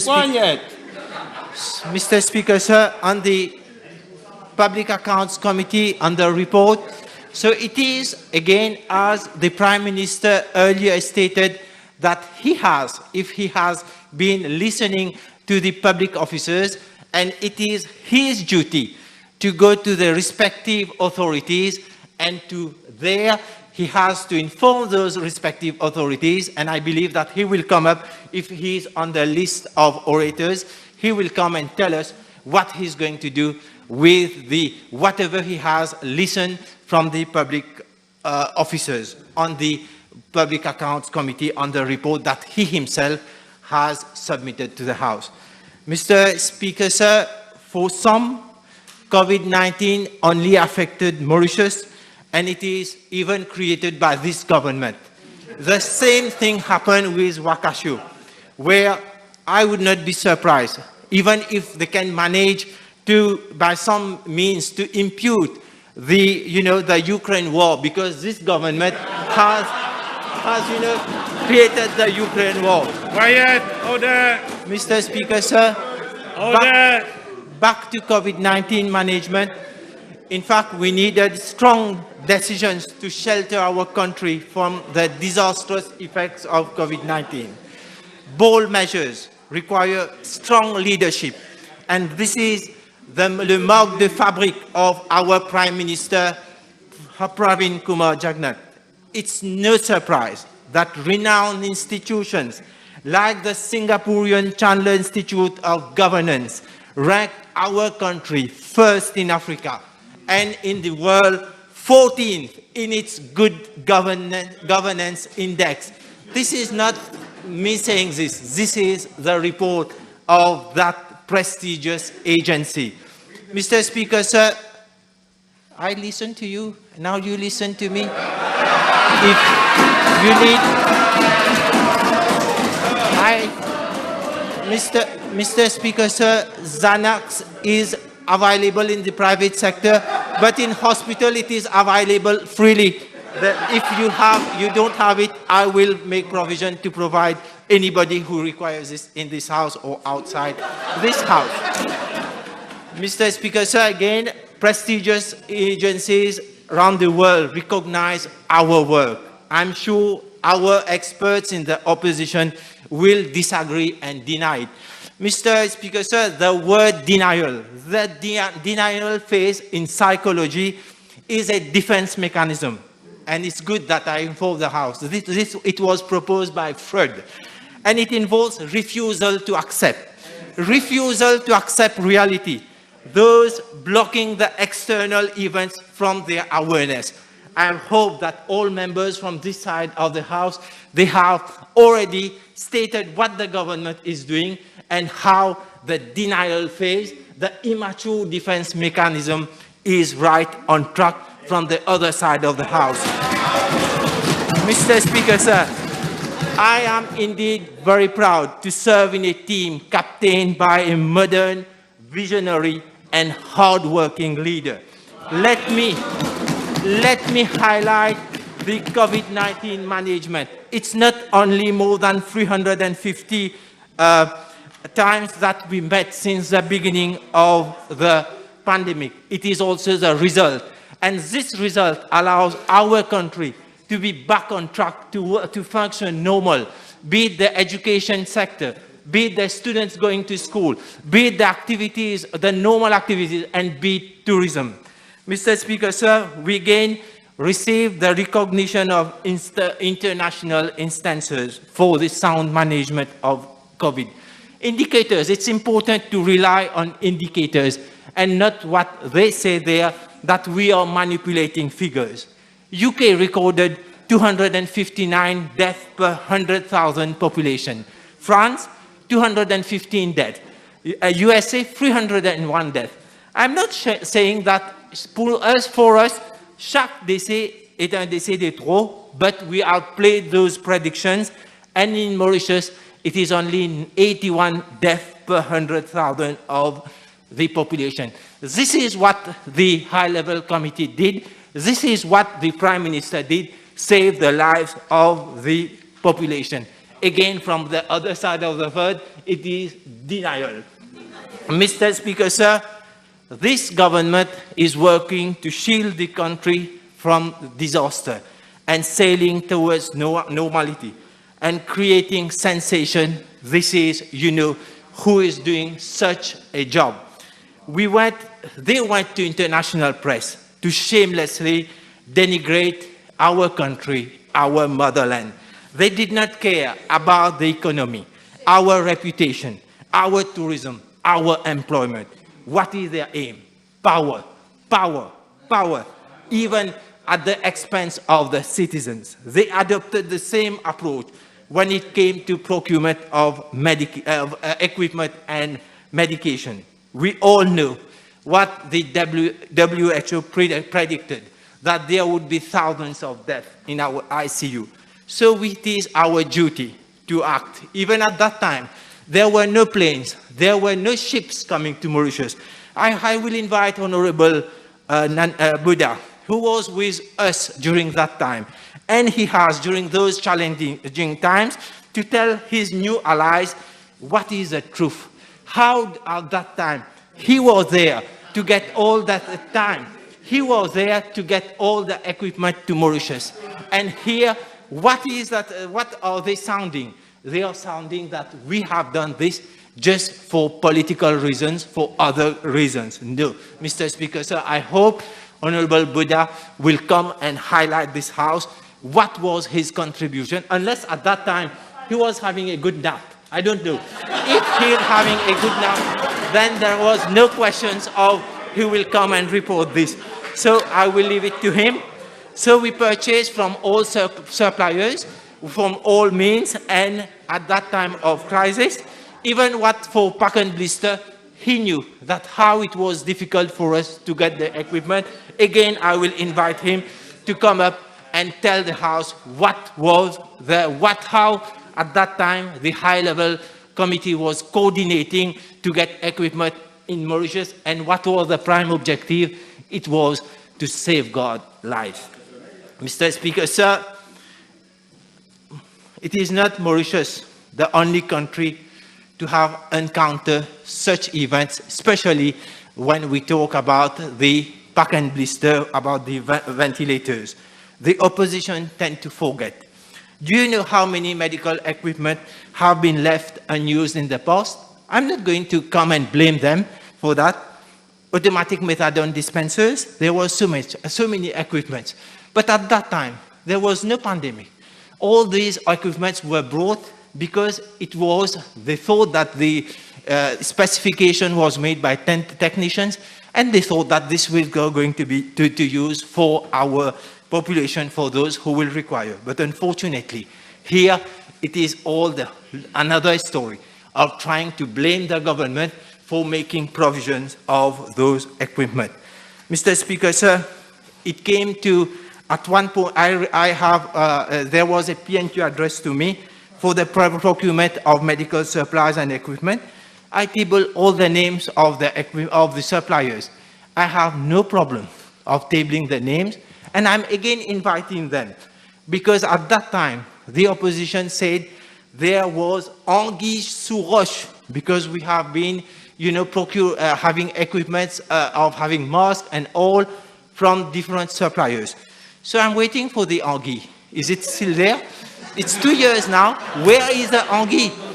Where is the anguille? What other question? The question was addressed to me in 2020. Order. And again, Mr. Speaker, sir, I will just have that. In 2020, I believe there was a question from one opposition member where they queried that why the ministry has over-stockpiling of face masks and purchase of equipment. And finally, what happened, in 2021, when we have again the wave of infection, and how these equipments are really meant for saving lives. I'm inviting the questions from them, that they should ask me that question, what the price we paid at that time. Was it reasonable? Was it that we really paid expensive price? Come up and ask me those questions. I will give the figures, and I will make the comparison to other islands, especially the small island developing states. Come up with these questions. I'm inviting them. I have always invited, they have been always, Mr. Speaker, sir, asking all questions. And now I'm hearing that there is no democracy, what the leader of the opposition said, that there is no, débat sur la démocratie. But those questions that we are having daily, every week, the parliament is open, the parliament is not closed. Is it not democracy? You are allowed, even as today, to have your motion. Is it not democracy? We have, Mr. Speaker, sir, when the leader of opposition came up with PNQ and molnupiravir, all information, Mr. Speaker, sir, were given to the public through this very house. And what he said that we have not yet effected 1 single rupee payment for the procurement, for the purchase of molnupiravir. I'm welcoming him again for any PNQ, any quick use, for the purchase of drug, for the medical equipment. In fact, I'm ready to give all the information. There is nothing that it is purely transparent. I will give you all the information. Mr. Speaker, sir, some even tried to colorate the minister's involvement in the procurement procedures, but their intention was merely vile. Mr. Speaker, sir, at that time, they pointed fingers on the Minister of Health, as if I am the culprit. So again, I'll invite the chairman of the PSA to, as earlier stated, to go and even now, tomorrow, to go and do a statement. I will take my responsibility. Again, I say it, Mr. Speaker, sir, I will take my responsibility and I'm ready to do so. So I'm inviting you to do so. Having said that, we remain fundamentally different from those on the other side of the house. I will recall the H1N1 crisis. At that time, tons of Tamiflu were purchased. So what the Honorable Dr. Omia said, that time tons of Tamiflu were purchased. We didn't accuse that the government. This is a different approach. This is a different attitude. This is a different behavior of squandering public funds. Because, even in the UK, you have read last week the BMJ report. What happened in the UK? The government, again, is being accused of stockpiling one drug, what you called it Paxlovid, which might eventually go to waste. So this is not only for Mauritius. It was there during the time of H1N1 with the Tamiflu, where tons of medication were purchased, but we did not do that. We did not have, because we know that when it comes to public health, what are predictions? It is not an exact science. We can't, decide exactly what is the amount of drugs will be required. And that's happening in UK. That's happening elsewhere, everywhere around the world, where governments or even authorities have purchased medication and that you can't afford of doing better than them. Mr. Speaker, sir, the money spent in response was meant, again, to save lives. It cannot be compared with the 45 millions of rupees squandered in the Maurice Setner Plaisir, Mr. Speaker, sir. That was squandered money. That was money wasted, and that was money that you spent lavishly on Maurice Setner Plaisir. The fact remains that the resilience of our health system was never put to test. This is undeniable. And on the other side of the house, it is deniable. So, Mr. Speaker, sir, again, regarding the demise of the COVID-positive dialysis patient, it should be noted that they are more vulnerable. Let me tell you the worldwide figures. As at November, countries like UK had 20% of COVID death among the dialysis patients. In Canada, 28%. In USA, 26%. In Reunion Island, 15%. In Mauritius, the death rate is at 13%. So again here, our health sector remains resilient. And I'm here to point out, to say that I congratulate all those frontliners. I congratulate all the healthcare workers who have done their best, be it for the treatment of patients, be it during the time of pandemic. They have worked relentlessly, and this is where we stand today. Mr. Speaker, sir, our frontliners were accused of all crimes, and this is why the government instituted the fact-finding committee. What is happening now? You blame that the medical negligence standing committee is looking into the allegation of medical negligence on a case-to-case basis, because here justice has to be done and justice has to be fair, all in the legal framework. Time will tell. Let's wait, time will tell what would be the report of the Medical Negligence Standing Committee, and not what's stated by the Honorable Leader of Opposition, that the Medical Negligence Standing Committee is not working. They also accused us of having no compassion for dialysis patients. Let me remind the House, it is this government which set up the new dialysis unit at Long Mountain in 2021. It is this government which upgraded the dialysis unit at Suyak Hospital. It is this government which embarked in replacement of all dialysis machines dated for more than 15 years.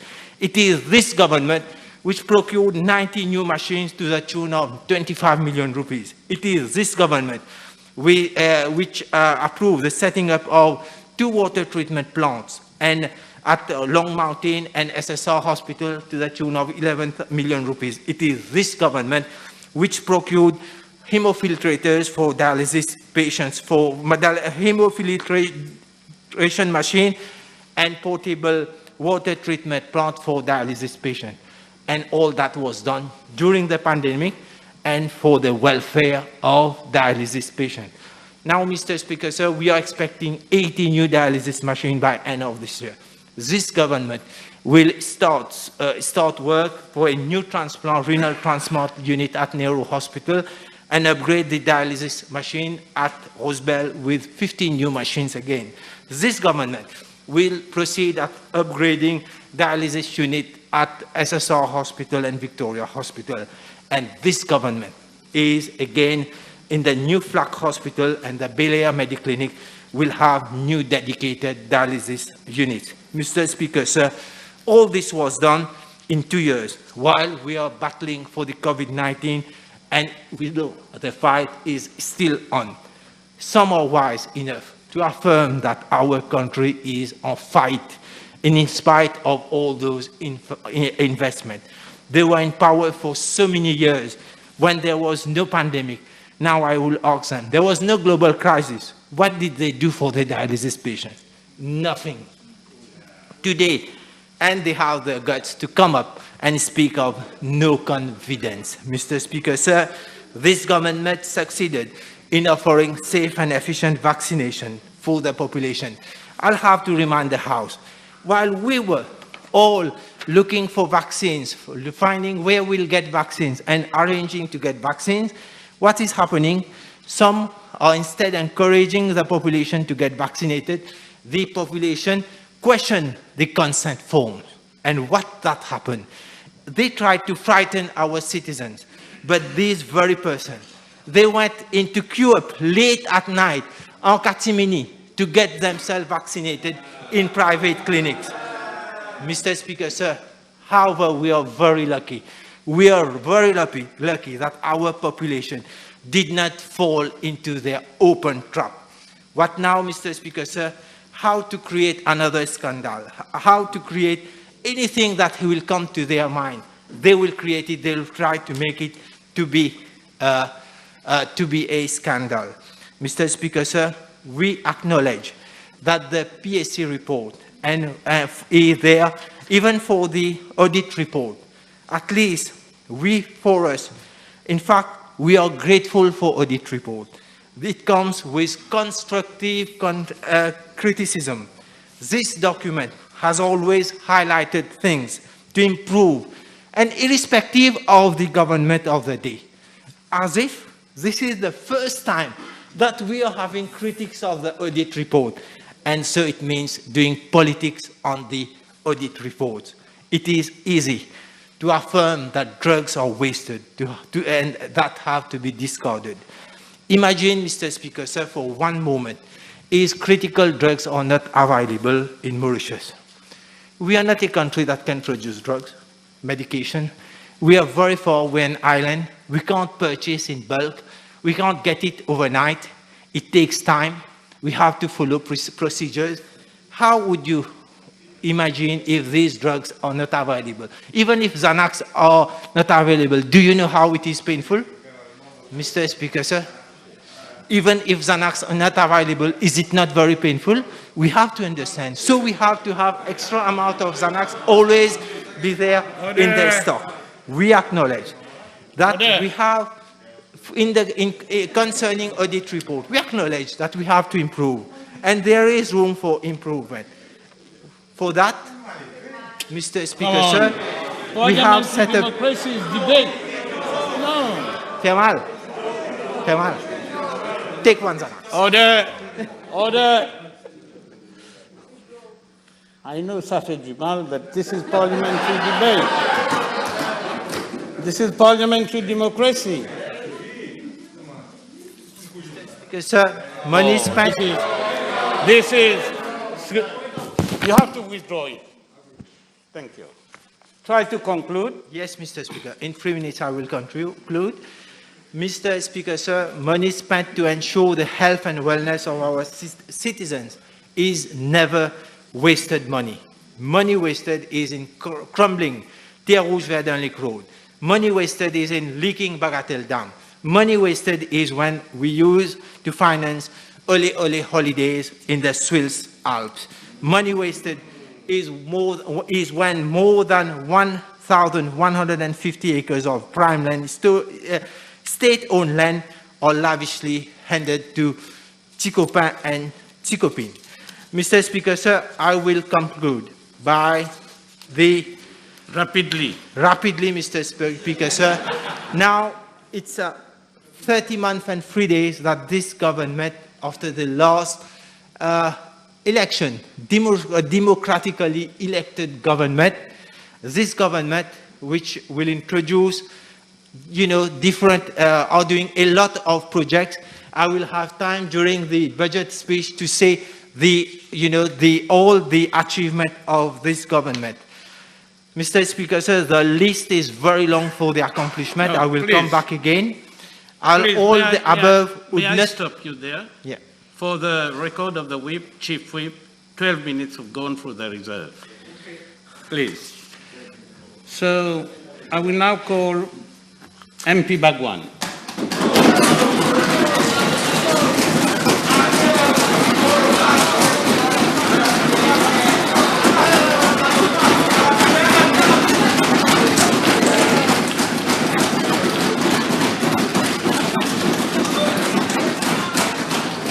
Merci pour l'applaudissement.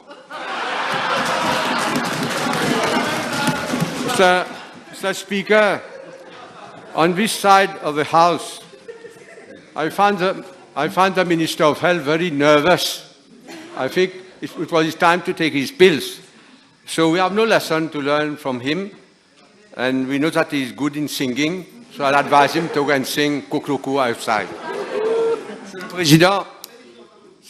Monsieur le Président, cette motion de censure que nous débattons aujourd'hui contre le gouvernement à son mi-mandat est totalement justifiée, voire nécessaire. Qu'importe l'issue du vote qui s'en suivra, il est opportun de rappeler à ce gouvernement ses grosses lacunes, ses carences et surtout sa responsabilité première envers la nation et le peuple. Cette motion est aussi contre sa gouvernance, ou plutôt son absence totale de gouvernance. Government, Monsieur le Président, n'est pas le synonyme de gouvernance. Faut-il rappeler aux membres de la majorité qu'ils ne sont que les locataires du Government House, que pour la durée de leur mandat et non les propriétaires du pays et de toutes les institutions. Comment se porte le navire Mauritius, Monsieur le Président, depuis les dernières élections? Le capitaine a perdu son second et a dû lui trouver un remplaçant. Son colistier a perdu son portefeuille et son aura dans son fief.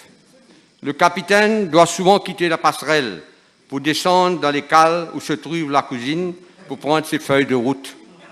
Son fidèle lieutenant a sérieusement endommagé le gouvernement économique par ses maladresses répétées. Et certains de ses ministres lui comblent de louanges et lui fournissent des faux renseignements.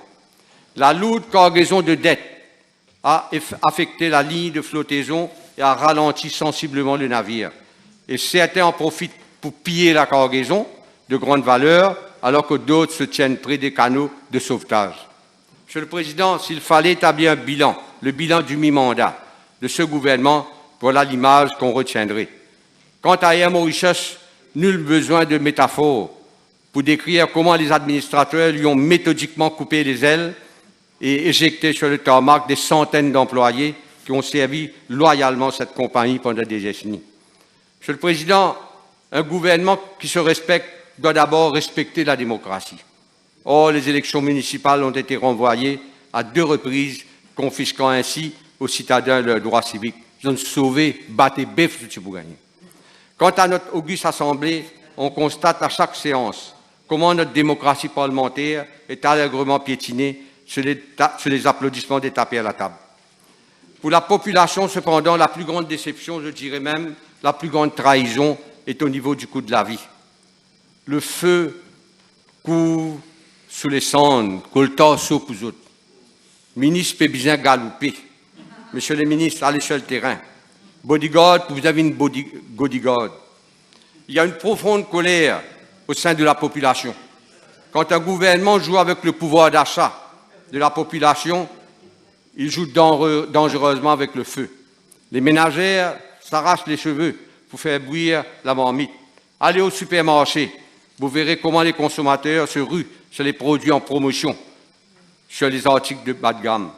Les Mauriciens sont victimes de l'incompétence, de l'insouciance et de l'affairisme de ce gouvernement. Je disais plutôt que la gouvernance n'est pas le synonyme de gouvernement. La gouvernance concerne la manière dont un gouvernement et les autres organisations sociétales interagissent.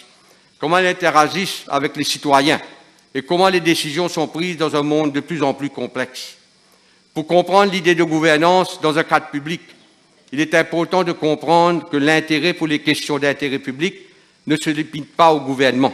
D'autres acteurs, y compris les médias, ainsi que les entreprises, la société civile et des ONG partagent un intérêt, parfois un rôle, dans la résolution des problèmes publics. Les médias contribuent à relier les secteurs quand ils véhiculent l'information de l'un à l'autre et peuvent jouer un rôle important dans la responsabilisation en façonnant les perceptions de la politique publique.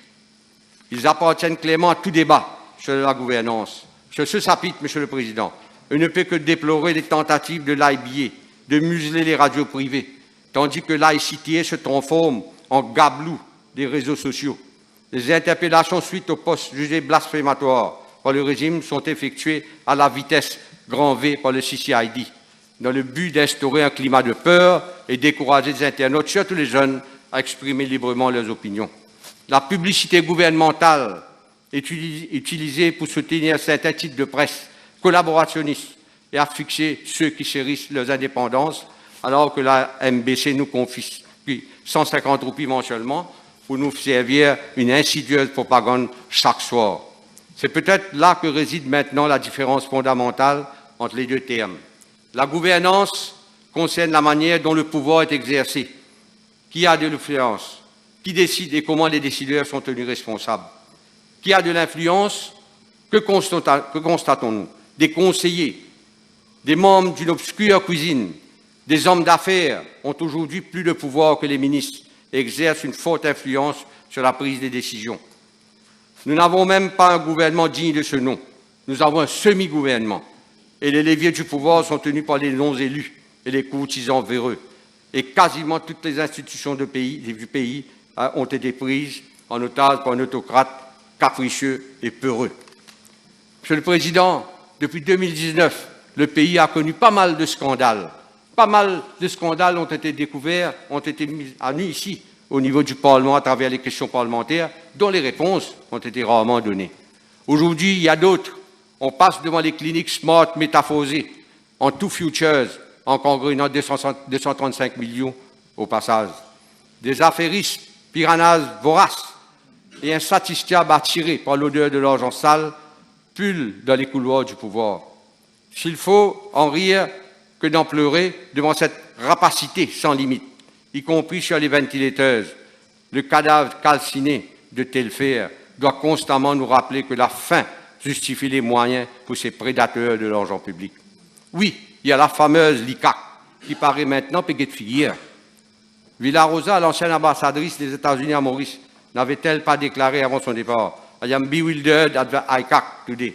There is so much turmoil that it has lost all its credibility. » Monsieur le Président, il existe un degré considérable de corrélation entre les niveaux de la corruption, la gouvernance et la qualité de leadership. Le mercredi 23 octobre 2019, l'Alliance mauricienne divulguait les grandes lignes de son manifeste électoral. Voici ce que le Premier ministre disait. Nous mènerons une politique de zéro tolérance contre la fraude et la corruption. Qu'est-ce que nous constatons aujourd'hui, Monsieur le Président? Plus de fraude, plus de corruption. Beaucoup plus de fraude et de corruption. La grandeur d'un homme, disait Bob Marley, ne se mesure pas à la richesse qu'il acquiert, mais à son intégrité et à sa capacité à affecter positivement les gens autour de lui. Je ne peux terminer mon intervention, Monsieur le Président, sur la question environnementale. Monsieur le Président, l'emblématique clé-sérelle de Maurice a été déclaré ou sera déclaré l'oiseau national de l'île Maurice.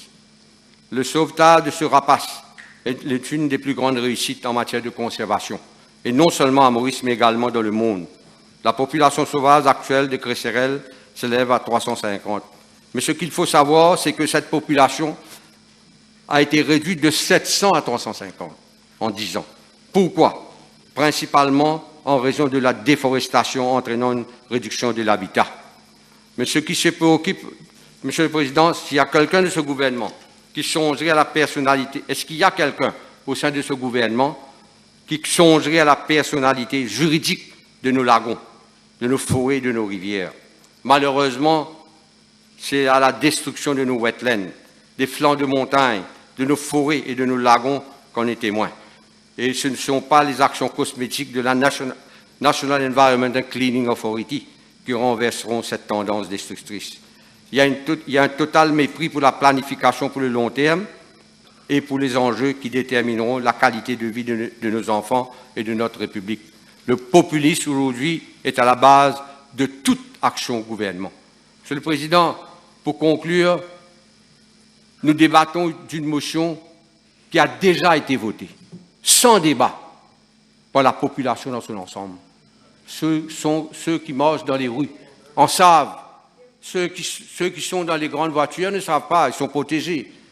Et certains ont goûté, dans le sud-est, cette révolte des habitants. Et, Monsieur le Président, et pour cause, un pouvoir d'achat en chute libre, une qualité de vie qui ne cesse de se dégrader, alors que nous assistons, la population assiste à la dilapidation des fonds publics qui se poursuit en toute impunité. Monsieur le Président, Confucius avait dit, sous un bon gouvernement, la pauvreté est une honte, mais sous un mauvais gouvernement, la richesse est aussi une honte. Je vous remercie.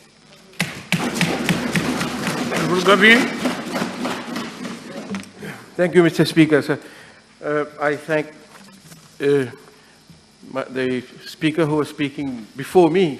He was reminding me of what he was saying hardly 2 years back in 2019. I can distinctly remember Honorable Senior Member Bhagwan saying that we would be walking with helmets on our head.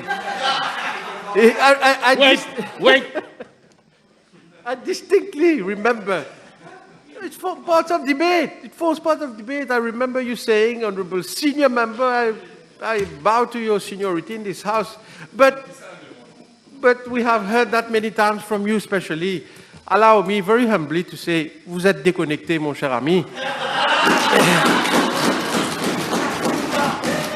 You know, each time I hear my honourable colleague saying, Kultasu, we will wear helmets and all that.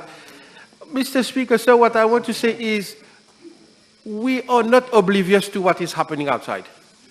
We know very well, just the same way as we knew what was happening outside in 2019, and the election results prove us to be right and proved you to be wrong. Likewise, even now, we know what is happening. On ne fait pas la politique de l'autruche. I will come back to this point a bit later. Let me first of all say, what is this motion of no confidence about? I will go straight to the point, and I will take very few minutes, Mr. Speaker, sir, because I think my colleagues who spoke before me have elaborated a lot on the actions of government, and the actions of government speak volumes of what government is doing in favor of the population. I totally understand the Honourable Leader of the Opposition proposing a motion of no confidence at this specific stage because of the recent events. Honourable Leader of the Opposition is expecting, as any other leader of the opposition would have expected, that a motion of no confidence at this particular point in time will bring cracks in the majority of government. And this is exactly what Honourable Mohammed did. And une fois n'est pas coutume, I have to say, well done, Honourable Shakil Mohammed, who is not here. He tried to use the PSC report of Honourable Utim to create cracks in the majority of government. Let me reassure the 1% opposition. there will be no crack in the majority of government. What is the leader of the opposition saying? If we were to be in power, we will do this, we will do that. If we were to be in power, we would have done. Ce sont des suppositions. Avec des si, on mettrait Paris en bouteille. Right? Qu'est-ce que c'est? Ce sont des suppositions. Sans fondement, spéculation, vaine, inutile, totally waste the time of the House. Let me ask the people of Mauritius a question. Will the people of Mauritius trust Honorable Leader of the Opposition more than they trust Pravin Kumar Jagnnath? This is the question. It's a question of trust. We are all going through hard times, Honorable Leader of the Opposition. Even you are going through hard times. We are all going through hard times because of the compounded effects of COVID-19 and the war between Russia and Ukraine. When Shanghai harbor is still closed, when that machinery around Shanghai is still to a standstill because of COVID, it affects everybody. And when I look at the Honorable Leader of Opposition, on your table, you have a flashy red phone. Even that phone cover probably has come from Shanghai. With the war in Ukraine and with the standstill in Shanghai, that delivery will be delayed. When I look at the seconder of the motion, Honorable Senior Member Béranger, when I look at that proud pin you're wearing, I salute you for wearing the pin of Mauritius. Even that pin probably comes from China. Even the price of that pin has gone up. Why? Because Shanghai is not working because of the COVID pandemic. Did you say that to the people out there? That the paper clips on Honorable Lubin's desk is no longer available probably because of the freight, because of the ships. Are you saying that to the people out there? No, you are not. What are you saying? Government must go. Why? To make place for you? You think you can do better? We are the first ones to say we could have done better. You know why, Mr. Speaker? So we had a program in 2019. Machinery of government was going at full speed. When in March 2020, we had to come to an abrupt stop. We are the ones who are frustrated. We wanted to complete our program as we had announced in this House. But could we have done otherwise? Could we have predicted the COVID pandemic? Could we have predicted what Mr. Putin would have done? We could not have predicted that, but we have to face it. What are they doing? 1% opposition thinks they will bring cracks in the majority of government. They will not. Let me tell the people what is the opposition capable of, this opposition. When we were increasing pensions in 2014, when we had even announced the increase in pension in 2014, they said, no, papu kapab, penakas. When we had the money in 2014, they were saying no. This is the denial principle, as Honorable Dr. Jagatpal, qualified psychiatrist, is saying. When we were buying vaccines, or when we were receiving vaccines by donation, they said, no, don't go and do the vaccines. You're taking too much risk. They were discouraging the people. This is the denial. Just to say no. It's the pleasure of saying no. No, don't go for vaccination. And then today, the paradox is, Honorable Leader of the Opposition says, we can remove our masks. Would you be able to remove your masks had you not been vaccinated with the same vaccines which this government brought to this country? When the CSG was announced and when the CSG bill was presented to this House, they were the first ones to vociferously say no. But today, what is the argument? The same CSG has brought 15 billion rupees in the coffers of the state, and we can use those 15 billion rupees. Qu'est-ce que c'est ça? Blowing hot and cold, depending on which day of the week we are. It is this opposition that the people of Mauritius will believe. There is no way. There is no way. They believe that people will say they can do better. The people of Mauritius had shown in the last election, as in so many elections, in whom they place their trust. And believe me, we are in contact with the people. Avec le peuple.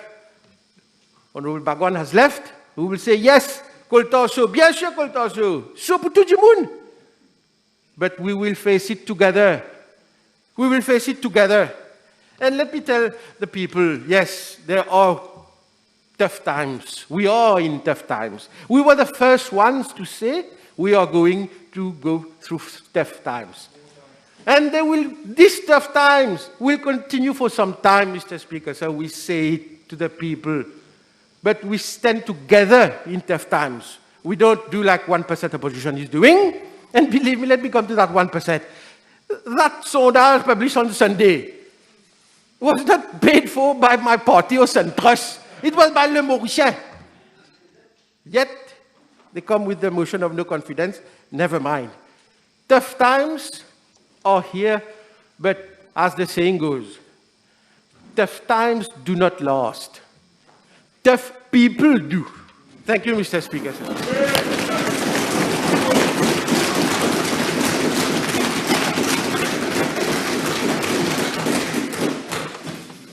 Honourable members, at this stage, I will suspend the sitting for 1.5 hours.